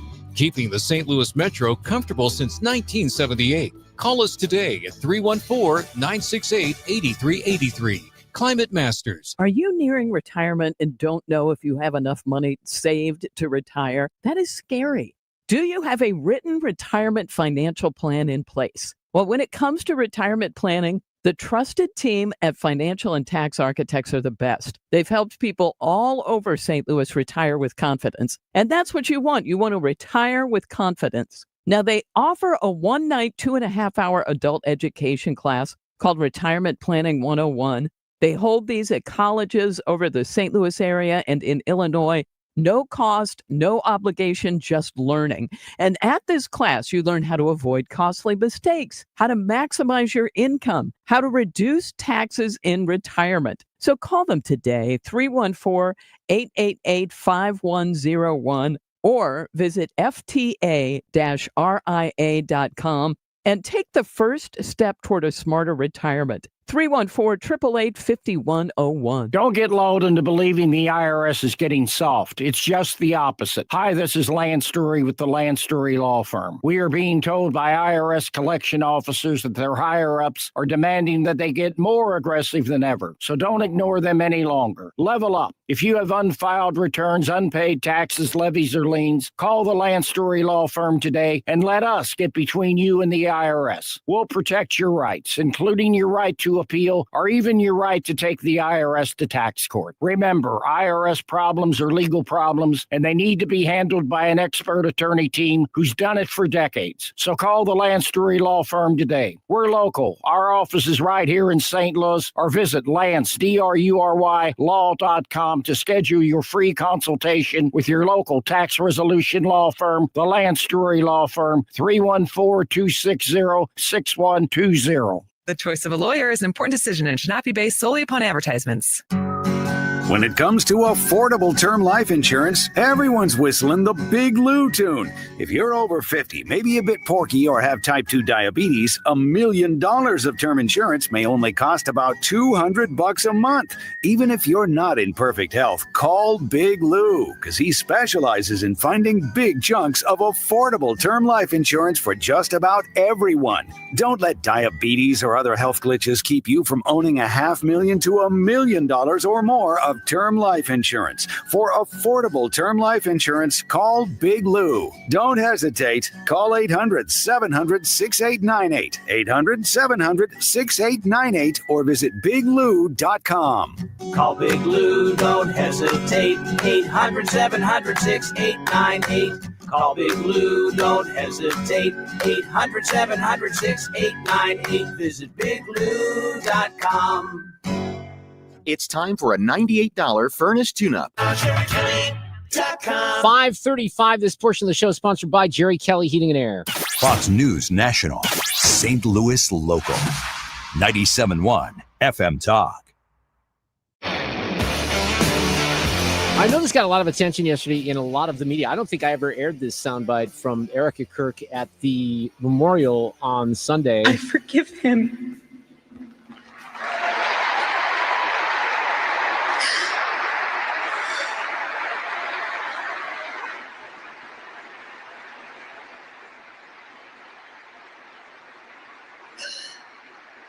Very emotional moment. Forgive him because it was what Christ did. and is what Charlie would do. No, I'm not enough of a man of God to forgive in instances like this, but I know a lot of people are. And Frank Miele is back with us this afternoon. He columns at Real Clear Politics, and he wrote a book called What Matters Most: God, Country, Family, and Friends. And Frank, that kind of sums up, the title of that book sums up a lot of what Charlie Kirk was all about, doesn't it? That is absolutely true. Most of my books and columns are about politics, and you get carried away sometimes, and you do get worked up into a state of hate, frenzy, whatever. And so I put together a collection of the columns I wrote that allowed me to write things that everybody could agree with, I hope, and that you'll find that common ground. Yeah, but even with this, you have the left shooting back. This is inappropriate. It's everything about government and religion, and nobody on the left can even take a moment and step back. And there have to be some people of faith on the left that appreciate this, right? But that was really quite a moment on Sunday. Now, I was watching a lot of NFL football. I didn't watch this thing, but I know that it affected a lot of people. I'm disconnected from the Charlie Kirk story a little bit, Frank, just being honest on the spirituality front, because I'm not, I believe in a higher power. I have my own thoughts, but I'm not, as Christian as a lot of the folks who have gone out there supporting Charlie Kirk. So I don't have that connection with it, if you know what I mean. Right. Well, I mean, that is something that, we are supposed to be able to, have a diverse country with diverse viewpoints, including on religion. It is, the country is founded on Christian principles, but those principles are not unique to Christianity either. So as long as we can agree that, what is good and what is bad, then I think we should all be able to acknowledge that Charlie's faith walk was something that to be proud of, not to be ashamed of. Yeah. So I was, Fred's a little older than my producer. I was only 3 years old in 1968. You wrote about 1968. You were 12 years old, and you have to remember that. And, a lot of people have reflected on the late 1960s as a moment where this, a couple of weeks ago, has reminded them of, because obviously there were multiple political assassinations. Absolutely. And I actually used 60 years ago as my cutoff. If you were younger than 60, you probably weren't affected by what happened. If you were older, you probably were. Basically, to me, it felt like Martin Luther King was the most direct antecedent for what happened to Charlie. But Robert Kennedy, I was, 12 years old, I was following the campaign. I was anti-war and everything. And so Robert Kennedy was very exciting. And then to me, Charlie Kirk always represented that potential of being president. And so the loss of that future Charlie Kirk was something I felt, but that's the part that you feel like got ripped away. But Martin Luther King's death, proved to be an inspirational moment for the country, despite the fact that there were riots and, violence after his death. And thank God that didn't happen after Charlie's death. But in the coming years, people, and that's why Martin Luther King is today a national holiday, because his memory, his spirit enabled the country to make progress in racial relations and to change in ways that might have taken many more years if he hadn't been sacrificed in that way. Well, and whenever something like this happens, people instantaneously start talking about legacy and what this will mean. And they were doing that 2 weeks ago. But it's even more interesting, I think, to have that conversation after what happened on Sunday, because I think I will admit, I have admitted that some of this reaction has caught me off guard, because I was certainly aware of Charlie. I was a fan. I would play his audio quite a bit. I did not really have a good perspective on the breadth of this movement with Turning Point USA and what we saw at that ceremony, what we've seen from young people across the country. And I'm damn impressed, and I'm more hopeful maybe than I was a couple of weeks ago, Frank, because I miss things every once in a while. And this is one of those cultural moments that I think I misjudged a little bit. I mean,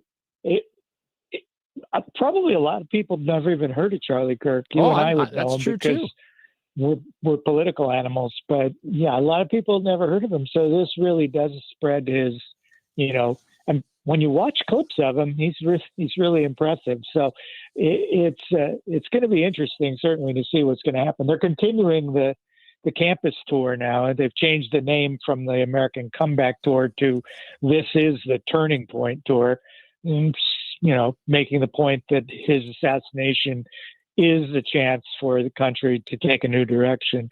And it's going to be coming to Montana in Bozeman October 7th, and they're using guest hosts, and each stop on the tour has different, conservative leaders stepping in and trying to, quote unquote, fill the shoes, which is impossible of Charlie.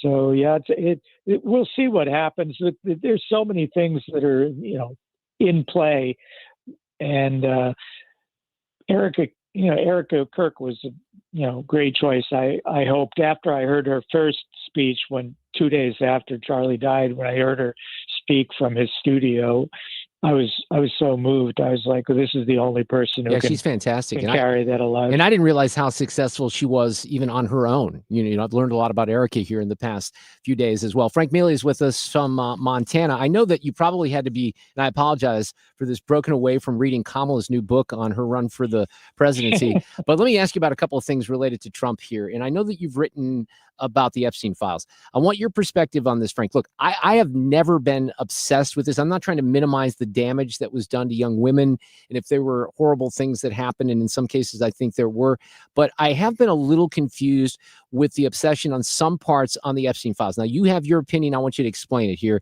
and whether you're dissatisfied with what's come out of the administration, if there's, trying to hide some things. Well, I mean, the main problem from the Trump supporters' point of view, that if you want to find fault with Trump, it's simply the sharp turnaround from when he was campaigning and when his people in his orbit, like Kash Patel and Dan Bongino, were private citizens. They were very important, and it was very important to get out the truth about what happened with Epstein and who was he involved with besides his immediate circle, and were there famous people involved. And all of a sudden, and I really don't know what happened, Trump came out and he declared it was a hoax. Well, we know it's not a hoax. I mean, his Department of Justice in his first term are the ones who arrested Epstein and charged him. That's why he was in jail when he either killed himself or was offed. So it's not a hoax, and we have victims of Epstein who want some kind of resolution to what happened to them since Epstein died. They want a full public reckoning, and Trump turned his back on them in a way that I've never seen him do before. I find it to be a low point for his political career. I'm certainly not going to judge him long term on it. He's done so many good things, but it's very puzzling. I would like him to explain why it's a hoax. I mean, yes, the Democrats use it as a club to beat him, but only because he gave them the opening. I guess, and this is very tricky to do with Donald J. Trump, Frank, and I've tried to do things over the years a little differently, certainly from 2016 into 2025. Maybe I'm wrong about this, but my interpretation was that he wasn't calling the Epstein scandal a hoax. He was calling the aspect of his potential involvement into nefarious things a hoax. But I don't know. And I understand what you're saying. And if they made promises about transparency, those promises should be kept. Are you worried that some of this falls on Trump, that he's trying to protect people in his orbit who are powerful people, or something different? No, I said in my column, I really don't believe that Trump has any culpability. He was a friend of Jeffrey Epstein, as many people were, especially, in New York and Florida, where he was. Those two of Epstein's orbits. But so, he probably is a little embarrassed about the fact that he knew him and palled around with him. But I don't think there's any evidence, including from the women involved, that Trump did anything wrong. So I think it's just. I think he feels like it's distracting people from his legacy and what he's trying to accomplish. Today's speech at the UN was a marvel, I thought. I mean, Trump utilized his, bullheadedness and his, his personality in a way that he just went in there and he was himself. Yeah. And he basically laid out okay, you guys, I solved 7 wars in 7 months. What have you been doing? Yeah. He really. I'm going to really feature some of that from my audio cut of the day. And then, on the climbing, because I'm right. And by the way, for people who aren't caught up on this, Frank, I know you know this, but 2 weird things happened. And I don't know if they're coincidental or not, but the escalator stopped working as soon as he and Melania approached it. And then the teleprompter goes down at the beginning of the speech. And there's no better person to have the teleprompter go down than Donald Trump. Could you even, this is kind of serious question too. Can you imagine if the teleprompter went down when Joe Biden's doing a speech like that a year ago? Oh my God. Right? Yeah. Or Miss Harris, Kamala Harris. Yes.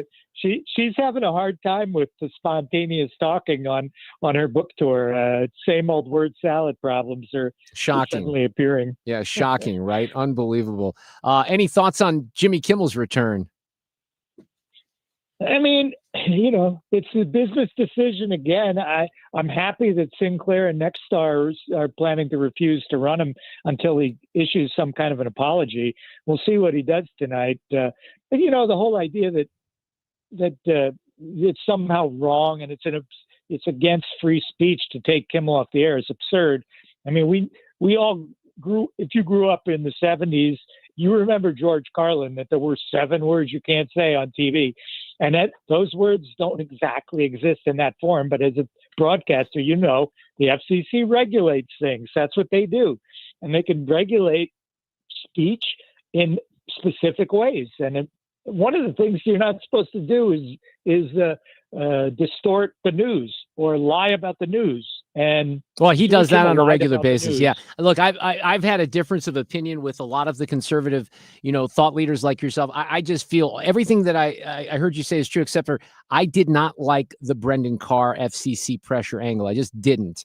And, it gives what it does to me is it gives the left the ability to say authoritarian and all this other nonsense that they've been screaming here for the past couple of years. I think it gives them ammo that we shouldn't have given them. Here's the short answer to that. Brendan Carr is saying those things every day. It's just that in response to a question, he said it about a specific incident. But he's already said, I'm going after broadcasters to make them more fair. And that's what he was. Well, he's been saying that for years. Yeah, before he was in charge, he has been out there very publicly on Twitter making these, claims as well. Frank, always great to catch up with you. I appreciate it. I'll let you get back to Kamala's book. Let me know how it is. Thanks. All right, we'll see you. Traffic from the 97.1 FM Talk Traffic Center. 270 southbound still have some slow spots from Olive down to Gravois, 170 south, and still from Forest Park Parkway down to 64 northbound slows from 70 to Airport Road, 64 eastbound McKnight to Big Bend on the brakes, westbound side from Kings Highway to Big Bend, and southbound 55 through that work zone from Broadway to Bates, you're a bit slow. I'm Trent Erickson with traffic on 97.1 FM Talk.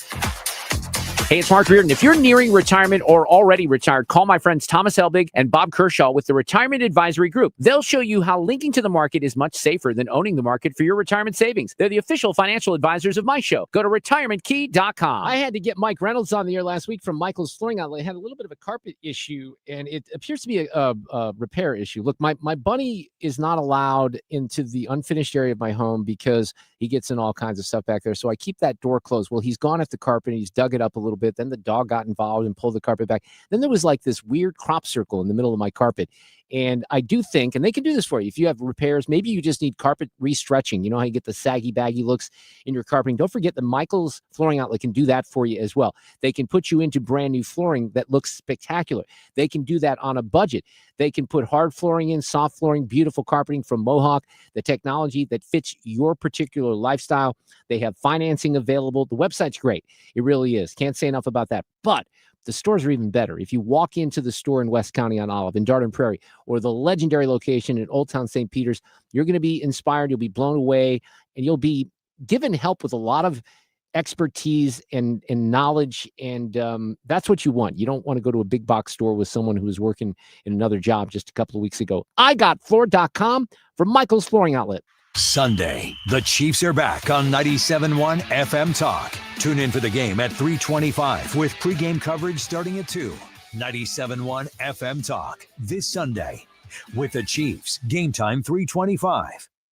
We, without hesitation, recommend that anybody work with ThrottleNet. The experience will be as good as it's been for us, for anybody, because you'll get a true partnership and you'll be able to rest easy that you're going to get the service that you need while they're also doing all those things that you don't want to have to think about, that you don't want to have to worry about. They're always doing that in the background for you. Don't wait for your next IT crisis. If your business depends on technology, you need a partner that's got your back. Contact ThrottleNet.com to get a free IT evaluation and see how we can support your IT everything. Hey guys, Glover here with my very, very good friend, Dr. Kathy Maupin at BioBalanceHealth.com. If you have reached that certain age and you're just not feeling very well and nothing's working the way it used to work, go see Dr. Kathy. She is not only a medical doctor, she is a patient of this bioidentical hormone replacement therapy. It absolutely works. It's a long-term solution. She is an artist when it comes to helping you with your hormones. BioBalanceHealth.com for Dr. Kathy Maupin. I'm Ultima Morgan of Morgan & Morgan. Every time one of my children started driving, it was terrifying. I am quite aware of the dangers being on the road. Thousands of accidents happen across the country. We see it every day. These families' lives will be changed in an instant. We fight for these families as if they were our own. We've become America's largest injury law firm by winning cases just like these. If you've been injured in a car accident, call us. Injured? Dial pound law or visit forthepeople.com for an office near you. Major League Baseball realized they needed new rules to help grow and speed up the game. Your retirement strategy may also need updating to keep up with potential tax law changes, Social Security, or whatever curveball Uncle Sam throws your way. Call Ricken Financial for an initial no-cost portfolio x-ray. 314-207-6211. That's 314-207-6211 or online at rickenfinancial.com. Investment advisory products and services made available through Impact Partnership Wealth, LLC, IPW, registered investment advisor. Protect your liver and give it the support it deserves by making Active Liver from New Nordic part of your daily wellness routine. Find Active Liver in stores at your local CVS, Meyer Grocery, or online at Amazon or at newnordicusa.com. This is the Mark Reardon Show on 97.1 FM Talk, St. Louis Conservative. Brian Kilmeade on the show tomorrow. Looking forward to that. We wrap up a Tuesday show. We got to get to this here. Playback ready. Now, the audio cut of the day. Yeah, so President Trump was at the UN to deliver this big speech, and then in the first couple of minutes, the teleprompter wasn't working. And I don't mind making this speech without a teleprompter, because the teleprompter is not working. I feel very happy to be up here with you, nevertheless. And that way you speak more from the heart. I can only say that whoever's operating this teleprompter is in big trouble. Well, he could have done the whole speech without it, but it did come back on. But he mentioned also the escalator didn't work at the UN. All I got from the United Nations was an escalator that on the way up stopped right in the middle. If the First Lady wasn't in great shape, she would have fallen. But she's in great shape. We're both in good shape. We both stood. And then a teleprompter that didn't work. These are the two things I got from the United Nations: a bad escalator and a bad teleprompter. Thank you very much. Yeah, if you see the video of Melania, she didn't waste a second. She just starts charging up the escalator when it's not working. But the president, outside of the humor and the lighter moments, did have some tough medicine for the UN. What is the purpose of the United Nations? The UN has such tremendous potential. I've always said it. It has such tremendous, tremendous potential, but it's not even coming close to living up to that potential. For the most part, at least for now, all they seem to do is write a really strongly worded letter and then never follow that letter up. It's empty words, and empty words don't solve war. The only thing that solves war and wars is action. Didn't stop there. It's time to end the failed experiment of open borders. You have to end it now. See, I can tell you, I'm really good at this stuff. Your countries are going to hell. In America, we've taken bold action to swiftly shut down uncontrolled migration. Once we started detaining and deporting everyone who crossed the border and removing illegal aliens from the United States, they simply stopped coming. They're not coming anymore. We're getting a lot of credit, but they're not coming anymore. So there he is, President Trump at the UN, your audio cut of the day. Traffic from the 97.1 FM Talk Traffic Center. All right, things a little slow yet on 270 southbound Olive to Gravois, 170 southbound from Forest Park Parkway down to 64, eastbound 64, McKnight over to Big Bend, westbound Kings Highway to Big Bend, and southbound on 55 with Broadway to Bates. This report is sponsored by the Diamond Shop, making St. Louis sparkle for over 100 years. I'm Trent Erickson with traffic on 97.1 FM Talk. I want you to check out Banner Construction here in St. Louis. They deal with a company that's been in business for 100 years. That is Pella Windows. Pella Replacement Windows and Doors, 100 years in business, and they're trusted at Banner Construction by that company because the team at Banner's been doing this for so long. They've been doing it since 1993. Not 100 years like Pella Windows and Doors, but still a long time. And they're able to, right now, with just a phone call or an email, get over to your home and do a free in-home design consultation to make your home the best looking home in the neighborhood. They have a ton of experience. They have companies like James Hardy with their fiber cement siding and Pella putting a lot of trust in Banner because they've proven it year after year, decade after decade at this point that they do a great job. These are big projects. You need to get started quickly. You also need to start thinking about price increases for next year. Get ahead of that. Have an appointment with them in your home right now. They love to show you the opportunities, the design possibilities. You can see some of these on the website at bannerconstruction.com or call 314-569-1050 and have a Banner Day. You know, September makes me think of football, and they are celebrating at Zero Res. Right now, you can get 3 rooms of carpet clean starting at $129 and take $75 off your air duct cleaning through the end of the month of September. That's great. Of course, you're going to have people over to watch the big game. You want to have the house clean. Call the cleaning heroes at Zero Res to clean up all of those fumble moments you might have in your house. They can clean up the dust, the dander, the bacteria in your carpet from a whole summer full of fun. And then they'll get the yuck out of your air ducts as well. So let them work on your carpet, your tiles, your upholstery, your hardwood. Every surface in your home can be Zero Resified. It is time to give them a call today, 314-474-2020. Tell them you want the 97.1 special. That's 314-474-2020.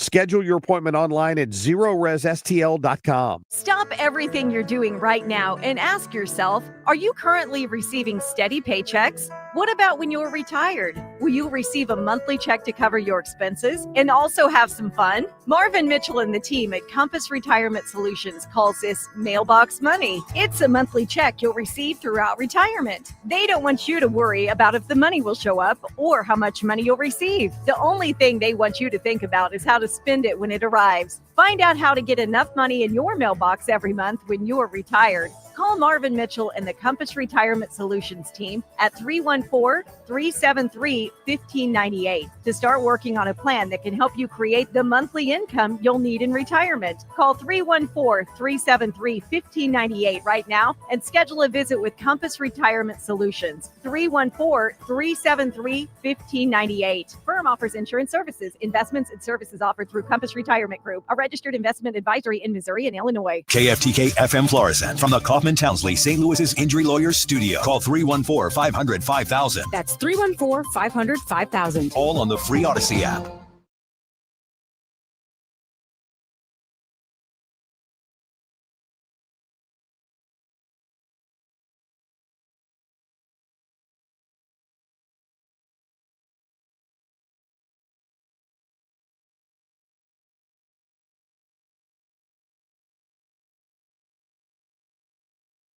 The fighting spirit of the Marine Corps is born of battles won.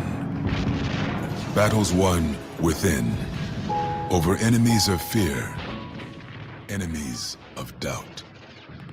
It's who we are. It's what we do. It's a promise made to you for more than 2 centuries. A promise of the Marines. Wild scene in a federal courtroom today after Ryan Ruth tries to stab himself in the neck. This after he was found guilty of attempting to assassinate President Trump at his Florida golf course during the 2024 campaign. Fox's Jonathan Siri reports from Fort Pierce, Florida. Ruth was convicted on all 5 counts against him. They included multiple weapons violations, assaulting a federal officer, and most seriously, attempted assassination of a major presidential candidate. In his closing arguments, Assistant U.S. Attorney Christopher Brown told the jury the evidence has shown one thing and one thing only: the defendant wanted Donald Trump dead.